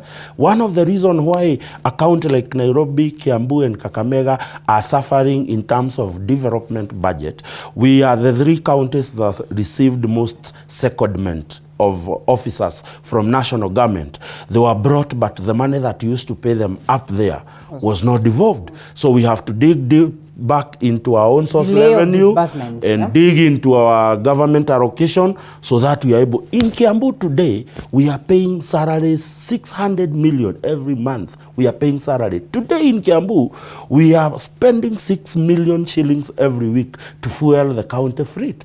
And you look at those things, you ask yourself, at what point do we dedicate money to the services of Wanjiku? There are people who are being auctioned, they are from Kiambu, who have supplied government, but government is not able to pay them. Why? Cartels.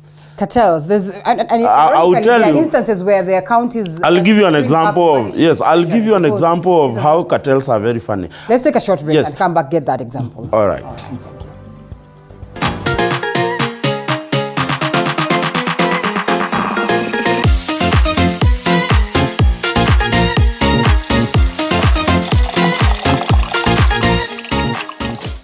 You are watching TV 47, the home of untold stories. Disability is not only limited to physical disorder, but also mental issue. From depression, I was under depression for like 2 years. bipolar, Bipolar disorder is a mood disorder. and even suicidal thoughts. When I was just about to hang myself, a certain voice just talked to me, and I believe that was God. I tried suicide more than 6 times. Beyond the Limit has gone beyond its limit to find answers so as to help everyone go through life with ease. Join Muthoni Maina every Saturday at 7:30 p.m.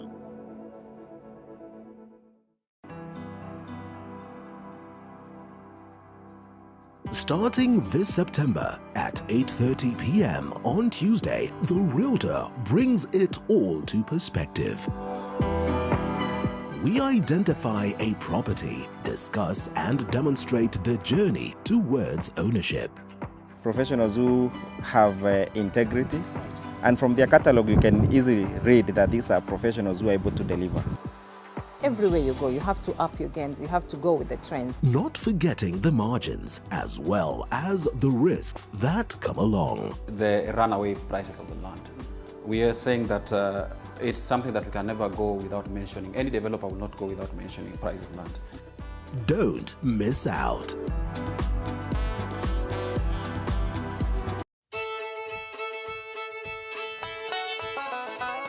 Do you want the latest news on farming? We've got Honorable Maurice Kakai Bisau, Member of Parliament Kiminini, Honorable Magerer, Langat, and as well as Dr. Peter Mbae and also governance expert Peter Muchendu. Yes, how do the cartels, please be careful you're not labeled one. Yeah? No. Also tell us this story. Be very careful, let me tell you, as a supporter of, ardent supporter of William Ruto, we must say this without fear of contradiction. Yeah. We must not allow some cartels to exit and other cartels to come in. And I'm telling you, one of the things I would recommend for governors and His Excellency William Ruto to do is do a forensic audit of all pending bills. Because I've been hearing that there are fake pending bills until I saw one. A contractor in Kiambu comes and tells me, Muchendu, I think you are a friend to the new governor. I want you to help me clear my pending bills. And he showed me some of the LPOs. One of the LPO is purporting to have put street light in a place where myself, I am putting up my own house. And in the history of that road has never been a street light. Okay. But surprisingly, there is someone with an LPO waiting to be paid. So one of the things governors must do is a forensic audit of any inquiry of a pending bill. Because I would tell you, if you look at Kiambu, which now has about 7 billion pending bills, if you do a forensic audit, it will not surprise me if that pending bill is cut by half. Because we have people who have been supplying air. There have been people who have been supplying non-existent projects. And therefore, one of the things the counties must do, it is deal with those. And when you hear someone asking for 19 billion of a pending bill that is non-existent, that tells you that the presence of cartels in those government, we may not be able to root everything out. But I'll tell you, one of the things that will help governors to be able to sustain their counties, it is to increase on source revenue. You will find someone here in Ruaka has a 10-story building, for the last 7 years has never paid RAD rates. Okay. That automatically means that he has not been given a clearance to construct. Because with a pending RAD rates, you do not get to pay for your clearance to construct. Okay. That is money And that this is is money going to into count. to So the those are some of the things that the county government must do. Honorable, so you see, the irony of it all is that we acknowledge there's a lot of cartelism therein. And therefore, again, we push the government to increase funding. So increase funding for what? To continue glorifying this cartelism, or what exactly? And there are instances where you see counties bringing back money to the treasury, the national treasury. Why? Because this money has not been put to use. And then you ask yourself, just what is this that we're not getting right in terms of devolution? Because I'll let you know that without it working well, definitely, Ruto's government then will be labeled as one that has not functioned to the expectations. Okay. Thank you, Linda. First of all, having worked with the current president as his advisor, infrastructure, energy and ICT, he's been very active in chairing IBEC meetings that brings the governors together. He's been on the forefront, trying to clearly state that devolution can work with proper support, proper funding. Even letting loose some of the functions that are centrally managed by the national government back to the counties. And I know that now is the man in the seat, he will push for devolution, more funding. I know there's been this argument when BBI was being thrown away, that increasing devolution funds to 35% is an administrative issue. It's just a stroke of a pen. Today, it's hardly 15%, for a good reason, because there's a lot of wastage in the counties. But to me, with the new governors coming in, first priority to take stock. Where are they? And starting with those, like what my brother Peter has said here, starting with the old bills, taking the stock, in fact, analyzing these suppliers. Where have they performed? What jobs have they done? If there are roads, can we see the tarmac if they say they did the tarmac? If they did classrooms, if they did the lighting, can we really get to see them? Taking that audit. Secondly, lots of ghost workers. That really need to be looked at. Thirdly, assessment of the asset, the asset management component. Yeah. There are a lot of assets out there. You'll be very surprised. The 6 million you said per day fueling? Per week. Per week. You'll be very surprised that some of the assets that are being claimed to be fueled, vehicles or caterpillars, an example, they don't exist. So you need also to engage people hands-on. Go and physically assess these assets. Do they exist? And if they exist, what are their conditions? So why then blame Simba Arati when he gets there and pinpoints that there's a problem here, there's a problem? And Dr. Mbae here is the largest criticizer of Simba Arati's government. The method. The system. Okay. Is doing the right thing, but you don't need to stand on top of the hill and shout, this is what is happening. Those are PR gymnastics. Yeah, if you do it quietly, you'll even have uncovered more. But immediately told everyone to come to the stadium. Remember, stand next to you. Yeah. Those guys have been in the county for a while. They're the ones who keep the funds, and the ones who do it quietly. And the most effective managers or leaders, they are not very noisy. They do it quiet, and you see results. So, Simba Arati might be doing it very loud, but it might not be very effective. It's purely a PR. So, the current governors who have come in, they have to do that. They have to audit their suppliers, audit the assets they have, and also try to work also close to the central government. Because I know, as I said, President William Ruto will suddenly take more funds to the counties. And most important also, I know where county is going to benefit in terms of TVETs. If you look at the idea of TVETs, that was initiated by William Ruto. And you realize that in every county, there's been at least a TVET constructed during this reign. I was sharing IBEC and also managing the TVET. So I believe that we want to see more TVETs, not just one per county, but a TVET per every sub-county. Now back to my county, Trans Nzoia.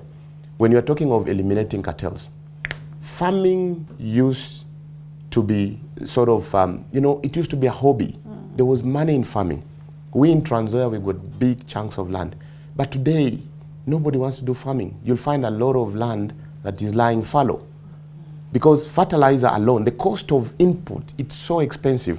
Now, this is what I expect this government to do, to take stock of every farmer and their acreage, so that when they are releasing fertilizer, we take an example, we say Peter Muchendu, let's say from Kapsara, or Dr. Mbae from Sihendu has got this number of acreage. For this year, you'll need this number of bags of fertilizers.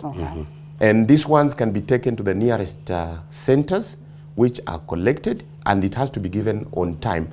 And I also expect an example in my county, where the county should work with the farmers to assist them even in plowing land, an example. You know, the cooperatives, we had cooperatives. Where did these cooperatives go? As a young man growing up in Nzoia, getting fertilizer was not a problem. You'll get even a cooperative tractor, plow your land, you'll collect seeds, you'll collect fertilizer, and by the end of it all, when you harvest, you'll take your maize there, and they will do all the deductions. But still, people made profits. Children went to school, they never dropped out of school, there was good clothing, there was good medical. So we really expect to do that. Critical thing, and the last one, the issue of health. Yes, it's a national government responsibility, but what I expect, again, is for the governors now to get down to that business. Like in my own county, we've had a referral hospital that has been constructed for the last 10 years. And as a young man, a son to a midwife, a nurse, I grew up in the medical quarters. If you went to hospitals, there were medicines. You know, the workers there were so encouraged. They were so motivated. They got their salaries on time, and they treated people. When someone died that time, it was his time had come. Today you go to hospital, there are no Panadols. We've had this monument in Transvaal that has been constructed for the last 10 years. It's never been completed. And I think the only thing that has been completed in that building is a mortuary. You know? And so we need to really look at these things. The current governors are coming in with a lot of challenges. But as I said, the President, William Ruto, having been chairing IBEC, I know he's going to take in more money. But again, as I said, we hope there'll be no old cartel going out with the old governors and new cartels coming in with the new governors. Okay, change of guard, and not really change of guard. I mean, definitely we are seeing the swearing in of Kakamega governor as well as that one of Mombasa. Equally, you know, counties that really need to be watched, because we understand that from the reports that we have received, well, the likes of Kakamega governor, the former, really worked well in terms of making the best of these, you know, entities. Just what way forward in terms of getting devolution right for it to translate to the end game of what Honorable Dr. William Samoei Ruto would envision for the country? Linda, I think the first thing, the problems that the counties are facing really is not money per se, in my view.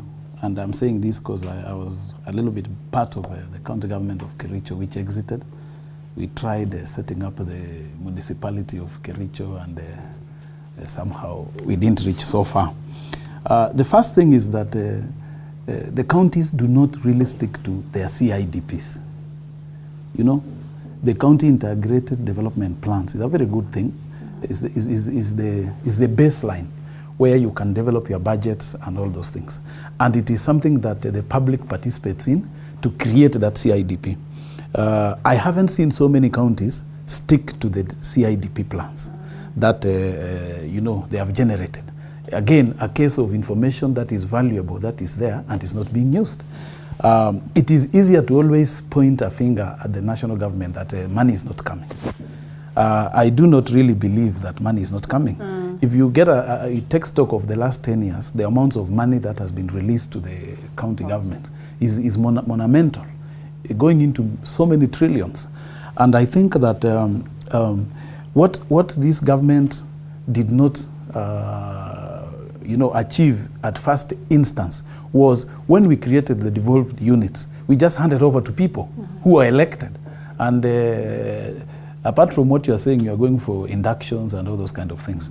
I think the biggest problem was what was the standard? What is it? How would a government, you know, a devolved unit run? How would it look like?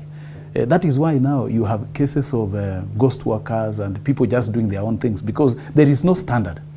while the creation of the Ministry of Devolution was supposed to partner with the county governments to standardize in terms of the, I would say, the organizational structures of the counties, we haven't seen any of that. So that any governor who is just sworn in thinks he has now power and he can do anything that he wants to do.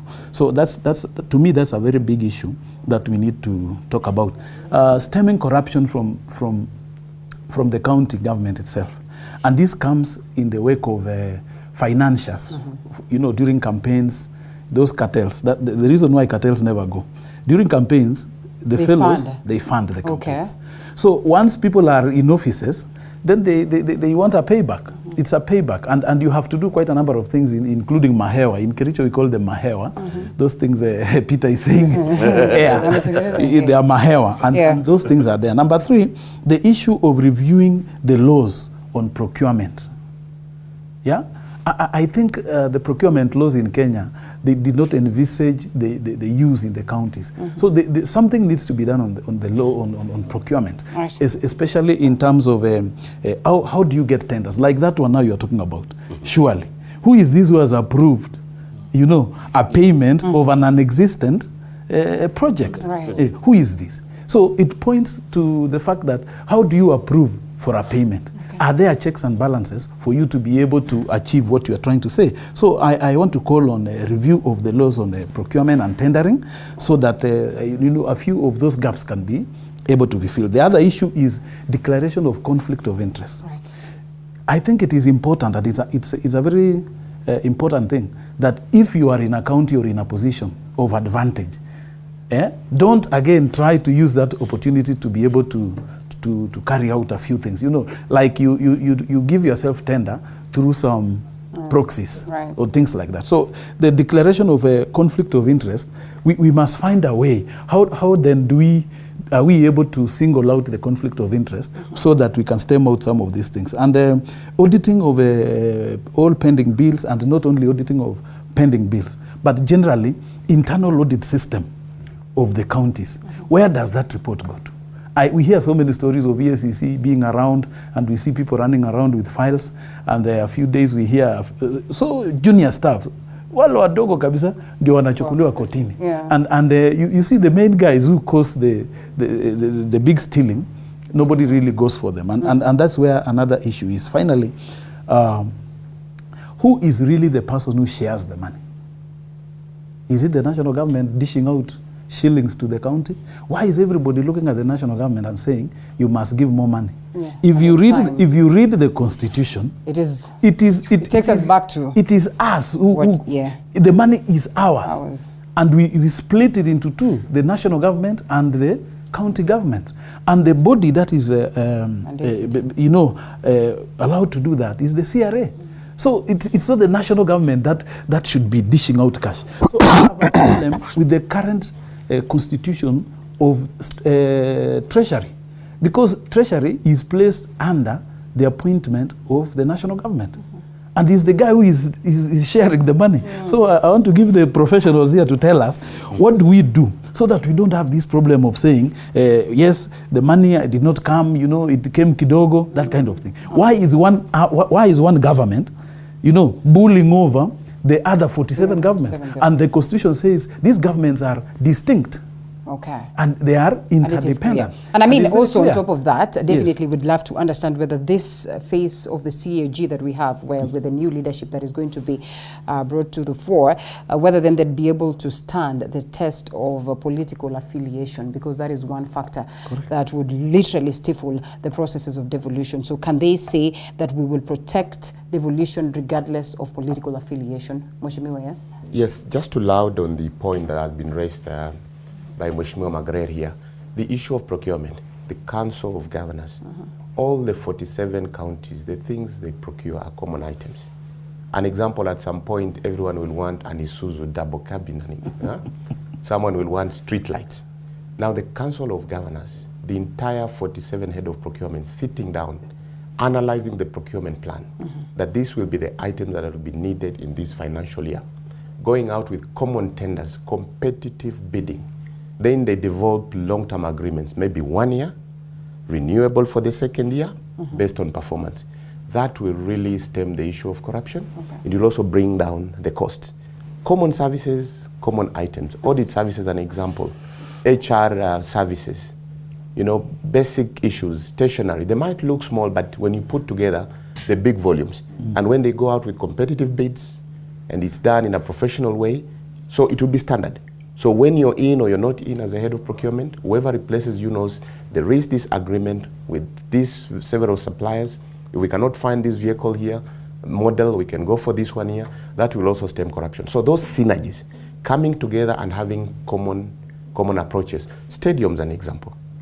Coming out with standards, say this is the stadium we need for this 20,000 capacity, 30,000 capacities. Who are the best contractors we've identified? So those synergies will really help through the Council of Governors. So maybe the current Council of Governors could do business differently. That will also save a lot of devolution money. It will bring down corruption, and then we can even feel devolution more. All right, rising above the party, the party affiliation, yes. To make sure that devolution is a success. You suppose the face that we have then would bring out the best and also some essence of change. I'll go back to what we are talking about, working relationship between the judiciary and legislature in the national government. Okay. This issue, organs must work together. I use the word together very deliberately. They ask questions. Working together seamlessly is important. Now, everything rises and falls on leadership, right? According to Maxwell. I'll tell you this. Half of the 70% of the issues, problems in the county governments. If the leadership is right at the top, if the president stands and says, yes, I am the president, I want us to work together with you to succeed. All those meetings they're talking about, all the issues of harmonization, how these are going to be done on the county governments, working together between, let me mark my words, there are so many functions right now, which are between national and county governments. Even if not implementation, even policy is a matter of working together. For example, if you talk about policy on health, but that working together, things like bursaries, things like water, things like roads, there is so much between national and county. So I want to look at, and when we're talking this way, they are starting the meeting in Mombasa, right? The deputy president will be there, I think, today. The president will be there, I think, today or tomorrow or the other day. I'll be looking at the president saying, look here we are. We are one, we are serving the same person. Remember, the one vote elected 6 people, from the president to the MCA. Yes. So he'll be there to say, look here, can we have this thing working? I am committed to working together. If there is political goodwill to do devolution, to send the money, to create systems and structures, because that's where the whole thing goes wrong. And by the way, when you're talking about these cartels and misappropriation, let us also be fair. It's not just in the county, it's both national and county governments. Yes. So if the president is the leader of this nation, and he said something important, I'll work with all the elected leaders. What does that mean? All governors will be in Mombasa. He will be coming to speak to them, not as a party leader of Kenya Kwanza coalition, but as the president of the Republic of Kenya. Okay. When he talks about seed inputs, he's talking about fertilizer, he's going to be talking about the whole nation. So that is beautiful from the word go. So if there's proper political goodwill. Secondly, please, me, I would want to urge, because I've been seeing people who are very good, who are foreign victims of this thing we call audit. Of any time a governor comes in. Me, I want to say this. If let audit be done, to weed out people like the ones he has given as example, let it be so fast, so as not to disadvantage the good people. Because always, the good people are more. Cartels are few, but they take a big chunk of the money. So let's be very careful. Always, there are few guys, like about 50 to 100 companies. But remember, there is another 800 companies by very genuine people in the grads who depend on that money to go and pay the loan. So I would urge, let there be a balance. Don't also come to victimize and say, all these people, especially please, I hope they are not listening to say, if they go and say, all the people who are here before are cartels, they are done. All those guys will be paid next year but one. Okay. So I'm urging, let me go say, these are people, my people, but of course, there are few guys who did hewa. So let us weed them out. That's what I would do. So above all, partnership. Okay. If the president at the top says it's going to be done, because who wants to hear stories like those ones? Who wants to hear stories about, money being collected for revenue, car tickets, literally adding to people's pockets? Those are bad stories. The only way, but please count this also, it's now the third term. We cannot go back crying so much. If you cannot meet your own source revenue, we must automate revenue collection in the counties. Okay. We must seal the loopholes. And by the way, any county in another 5 years that cannot produce, that cannot add a value like Makueni and other places, like Kitui, we want to see production. We want to see money coming in. Yeah. I think that's what is the most important thing. That's the best way when you say that the counties are growing. Okay. You know, majorly, it's the failure by county governments to use the systems that are already available for use. For instance, we introduced something called IFMIS, the Integrated Financial Management System in this country. If that was effected well, it would save the county a lot of money. Most counties have refused to digitize. Today, in Kiambu County, and I give that example because that's where I come from, if you want to know exactly how much has been paid into the health department in all the medical institutions in the county, you can. You just need to put a system. As a governor, you don't need to go shouting to anyone. Have a dashboard in your office. You can follow and know how much money was paid into the health of the ministry. You can, from that dashboard, you can follow and see how much money has been paid as parking revenue. You can follow and know how much money. Today, you can digitize the supply of medical supplies within the county. You would know how much did Igegania Level 4 hospital receive, how much did which hospital receive, and all those. So one of the other challenges that the county has, it is to digitize. Okay. Number two, we have county governments and governors in the previous past who have been operating from an inferior, complex point of perspective. How do they do it? In a county government, a chief officer is the accounting officer of every department. And that chief officer is entitled to something called AIE, Authority to Incur Expenditure. And then checks and balances so that someone can be accountable for any money that has been given authority to incur. But you find most counties, governors have centralized money, and you will find that money in the county are adjudicated by 3 people: the governor, chief officer of finance, and likely chief officer revenue. Those are the people who govern the money. You find chief officer health or chief officer of infrastructure does interest, but has to go and beg the chief officer finance to pay people, which is very wrong, because if you look at the Public Finance Management Act, it confers the authority to incur expenditure on behalf of the county, not as the chief officer finance, but as the CEC finance of that county is the one who has been given that authority. So one of the things that governors needs to do, it is empower the accounting officers in various departments, so that if you set aside, we receive exchequer every month. And before you receive it, as a county, you already know that this is how much I am going to receive this month. Yeah. And what you do then, it's send your breakdown to the controller of budget, so that when that money comes out of the exchequer, it goes directly into the different departments. And then if you have given me a job as a chief officer of public works and roads, I will be accountable to you because I received my money on time. And I will, if you ask me why haven't you done this, I am in a position to tell you this is the reason why. But today, you have chief officers in various departments in our counties who are supposed to be the accounting officer. I was given a case in Nairobi where a chief officer is supposed to be the accounting officer. He only later discovered during audit that 500 million was spent in his department without a stroke of his signature, because governors have not empowered people. Because, Lindah, the reason why TV47 has given you that job to sit on that chair, it is because they believe in your capacity to hold a reasonable and a balanced debate. And they have given you a leeway. They have not given you a script of questions that you need to ask, because they believe in your ability to be able to ask the right questions and provide a quality debate. So what governors must do, if you entrust chief officers and CECs with the responsibility to oversee different development in different departments, empower them with resources, and then wait for them at point B to bring you results. But don't micromanage people. Give them an opportunity to exercise their prowess. Gentlemen, I know time is out. It's exactly 28 minutes past the top of the hour. We should be closing now, but allow us to take a quick short break and then come back for the parting shots.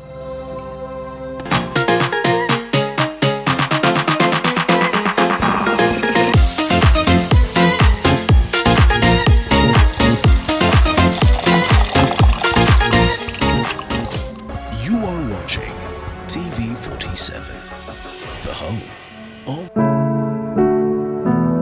disability is not only limited to physical disorder, but also mental issue.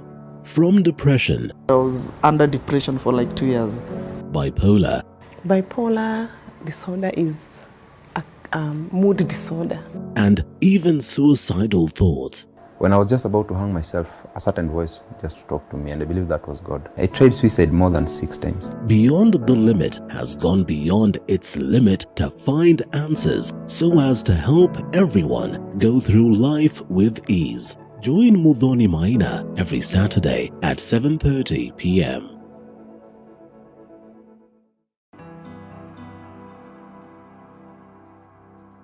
Starting this September at 8:30 p.m. on Tuesday, The Realtor brings it all to perspective. We identify a property, discuss and demonstrate the journey towards ownership. Professionals who have integrity, and from their Honorable catalog. Magerer, Langat. Gentlemen, the last bit of this segment, I'd have loved for us to talk about what we, wish to see on the Ruto's cabinet. At least the only sure thing the only sure, or the only thing that we're sure about is that at least that cabinet then will have the face of Musalia Mudavadi as the chief minister, who will be occupying Deputy President William Ruto's seat now when he was Deputy President. His But the Highness, others, we are excited to see quickness. how he's going to handle this, but because this then also is the team that will help him steer the country forward. But because time is not on our side, we shelve that for another time and get your parting shots. Honorable Magerer Langat. Linda, what I would like to say is that, first of all, I wish the new government really very well. I have faith in the president in the sense that he has grown through several administrations, and he has also scaled the heights of leadership through all those governments. He has been tested in several quarters, and I think he has the benefit of hindsight. So as he begins his tour of duty, I want to assure him that Kenyans are behind him, as you rightfully saw the other day during the swearing in. I mean, other than a few of our friends who are still healing, which is normal. Even me, I lost a seat. Yeah. And it doesn't really mean that I have no life after that. But the issue of, people should embrace, that's the purpose of going into an election. The purpose is everyone gets an opportunity, and a fair opportunity. And once you have winners and you have the people who have been given the mandate, then we accept. And we want to ensure and to give support to these people. So I want to see in President Ruto's government a government operating the tabelga type. In Kalenjin we say tabelga. You people, you say wanjiko. So it means the same when you hear tabelga and you say. Yeah. So what we are saying, the foundation of this government is the bottom up. Yeah.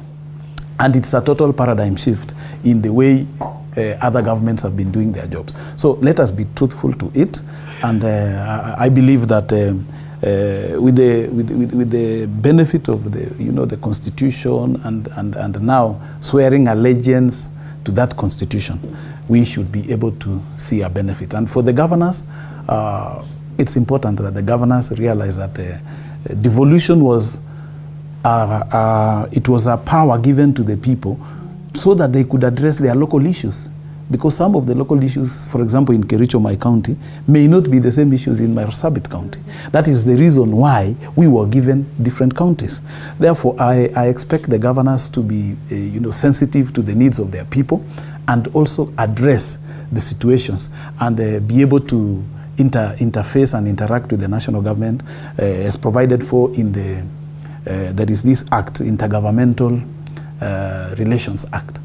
Many governors or county governments have not taken advantage of that. So they want to exist in isolation. Yet there is a law that allows them to work together with the national government so that they can be able to give the services to the people. Well put. Yes. Thank you so much for your contribution this morning. Honorable Kakai. Thank you very much, Linda. For me, I would like to wish the president all the best. What we're looking forward is to see him implement what he has promised. And I know he'll work towards it, because there's a lot of hope from Kenyans from what he promised. Sitting on the opposition benches, we will support what is beneficial to the Kenyans, what makes sense. We'll not oppose for the sake of opposing or playing politics, but at the same time, we'll also oppose where we feel that is not in line with the Constitution. Right. But by and large, we will work together as Kenyans. We expect also to see in his cabinet the 50% women in that government, and we expect it also to see it also in not just in the cabinet, but also permanent secretaries, parastatal heads, an example, when jobs are being distributed. We need our mothers, our sisters, our daughters more and more in this position. Yeah. And we'll be really looking forward to see 50%, 50-50 cabinet. So we'll be looking forward to see His Excellency the President Thank deliver you. on that. And lastly, on the much talked about Hustler Fund, we also expect that is expedited so that it gets down there to the people. Because as you know, I'm also a believer in bottom up, and I was part of the process when that was being put up. We lost it. So, somewhere along the way, he lost his way. So the foundation, the foundation or the well-being of our people, the livelihood starts down there. Right. So we look forward for the president expediting the Hustler Fund coming up. And you lastly, still believe that there's a distinct difference between the bottom-up approach and the trickle-down? Yes. There is? Yes. And we're yet to see that? Yes. Okay. Well, you done? Lastly, on the issue of fuel, it's a grave matter. Let the government fire on all cylinders, ensure we have a solution in the shortest time possible. Kenyans are suffering out there, and Mr. President, kindly give that issue of fuel priority. Thank you. Thank you. Peter? Well, I will start there on the issue of the Hustler Fund. And I'll tell you why that Hustler Fund is going to bring that distinction between trickle-down and bottom-up economy. One of the reasons why I would urge the president to expedite the issue of the Hustler Fund, it is that fund is supposed to caution young people from the inflated interest on loans from commercial banks. And as we activate that Hustler Fund, I will also request, and this has been my cry throughout this season, that His Excellency the President must stop government from borrowing locally. He must stop the government from borrowing from commercial banks, local commercial banks. Do you know that we have an interest, we are paying interest on local loans at in excess of 100 billion shillings a month, and that is interest. It is not the principal loan that government is given. And therefore, while we then want to ask government to stop borrowing from local banks, because right now when they are borrowing from local banks and they are giving a good interest on those loans, the commercial banks have no opportunity for young people who are looking to create wealth. And therefore, we want the government to stop borrowing locally so that commercial banks are sent back to the drawing board to tailor-make loans that can fit the margin and the parameters within which young people can operate from. And one of the reasons why I think the Hustler Fund is very important, because this is a revolving fund that would provide avenues for young people to get cheaper loans, and commercial banks and financial institutions will now be forced by circumstances to be able to lower the interest rates, and young people are able to access credit lines to do business. Because as Mheshimiwa has said, we have to increase productivity, we have to increase the tax net if this government is going to make anything substantial to Kenyans. And therefore, that is our appeal to government. And we can only wish this government well. Any Kenyan of goodwill must wish that the Honorable William Ruto and his administration are going to succeed, because if they succeed, this nation succeeds. Indeed, Dr. Ari. Thank you very much. One, we want to say over 16,000 people were candidates during the general elections. Only 1,800 made it. Our work is to support the leaders. I want to say that from the word go. And the easiest way to heal, if you lost, pick a number, or text a message, congratulate the winner. That way you begin to heal, your people begin to heal, and you prepare yourself for the next time. The best thing for now is governance. There's a difference between politics, leadership, and governance. We are now in the stage of governance. So let's all be focused on that. And the second thing I want to say, you're going to see a lot of executive orders from yesterday, actually from the previous day.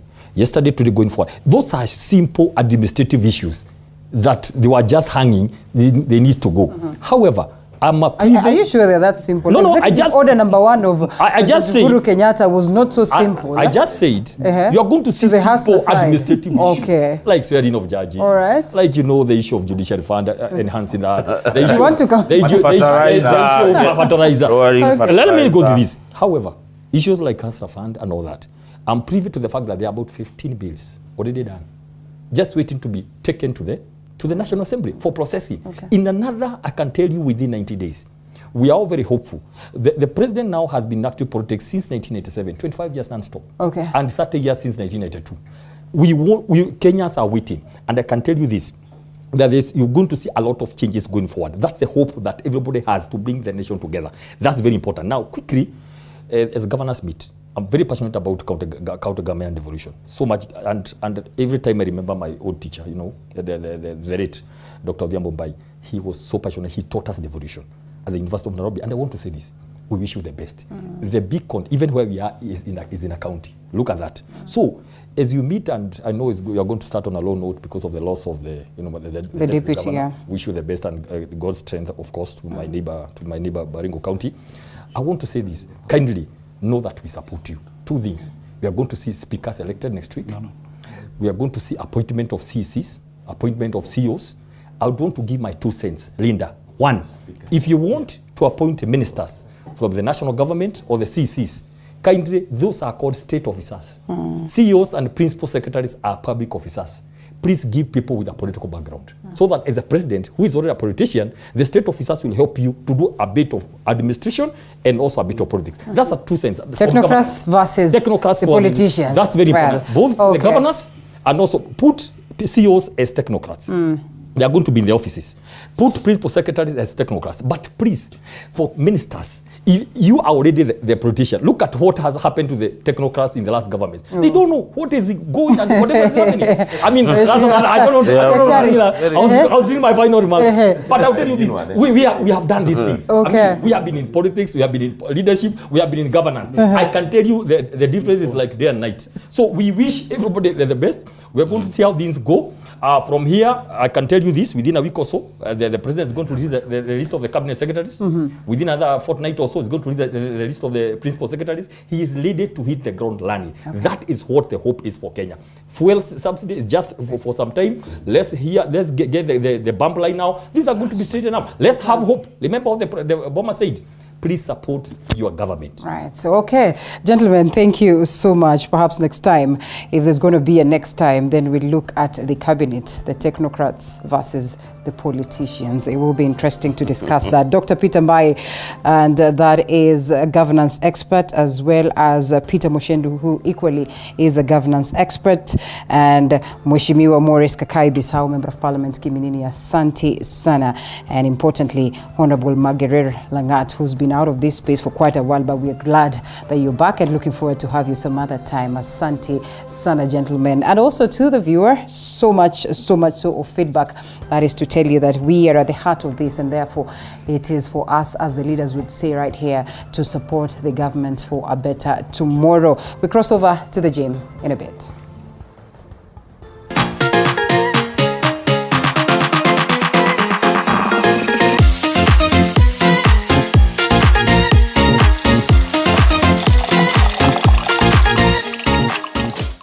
Health is wealth, they say. And so after Tasty Wednesday yesterday, it's you. Kabisa. All right. So we are just here for body workout. We just want to do those simple workouts that you do at home. You don't need equipment.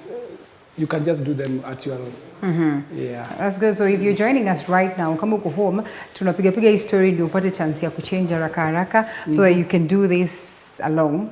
us as we do it and as we also just get to enjoy. Remember, sometimes it's a bit the same as go all over, but it's just good to get it different from different people. Let's see how special it is right there at the Sportsview Hotel. So, tuanze, sindio? Yeah, tuanze. Right. So, let's start. We'll start with the stretches. Then we get to the workout. Okay. All right. Our legs together. Swing it down there. Like that. 1, 2, 3, 4, and 5. All right. Legs apart. I make a curve on your oblique. 5, 4, 3, 2, and 1. Change. 5, 4, 3, 2, and 1. Right. I put your back flat. 5. Let's go. 4, 3, 2, and 1. Put your hands at the back, lower back. Squeeze it to the front. 5, 4, 3, 2, and 1. Here again.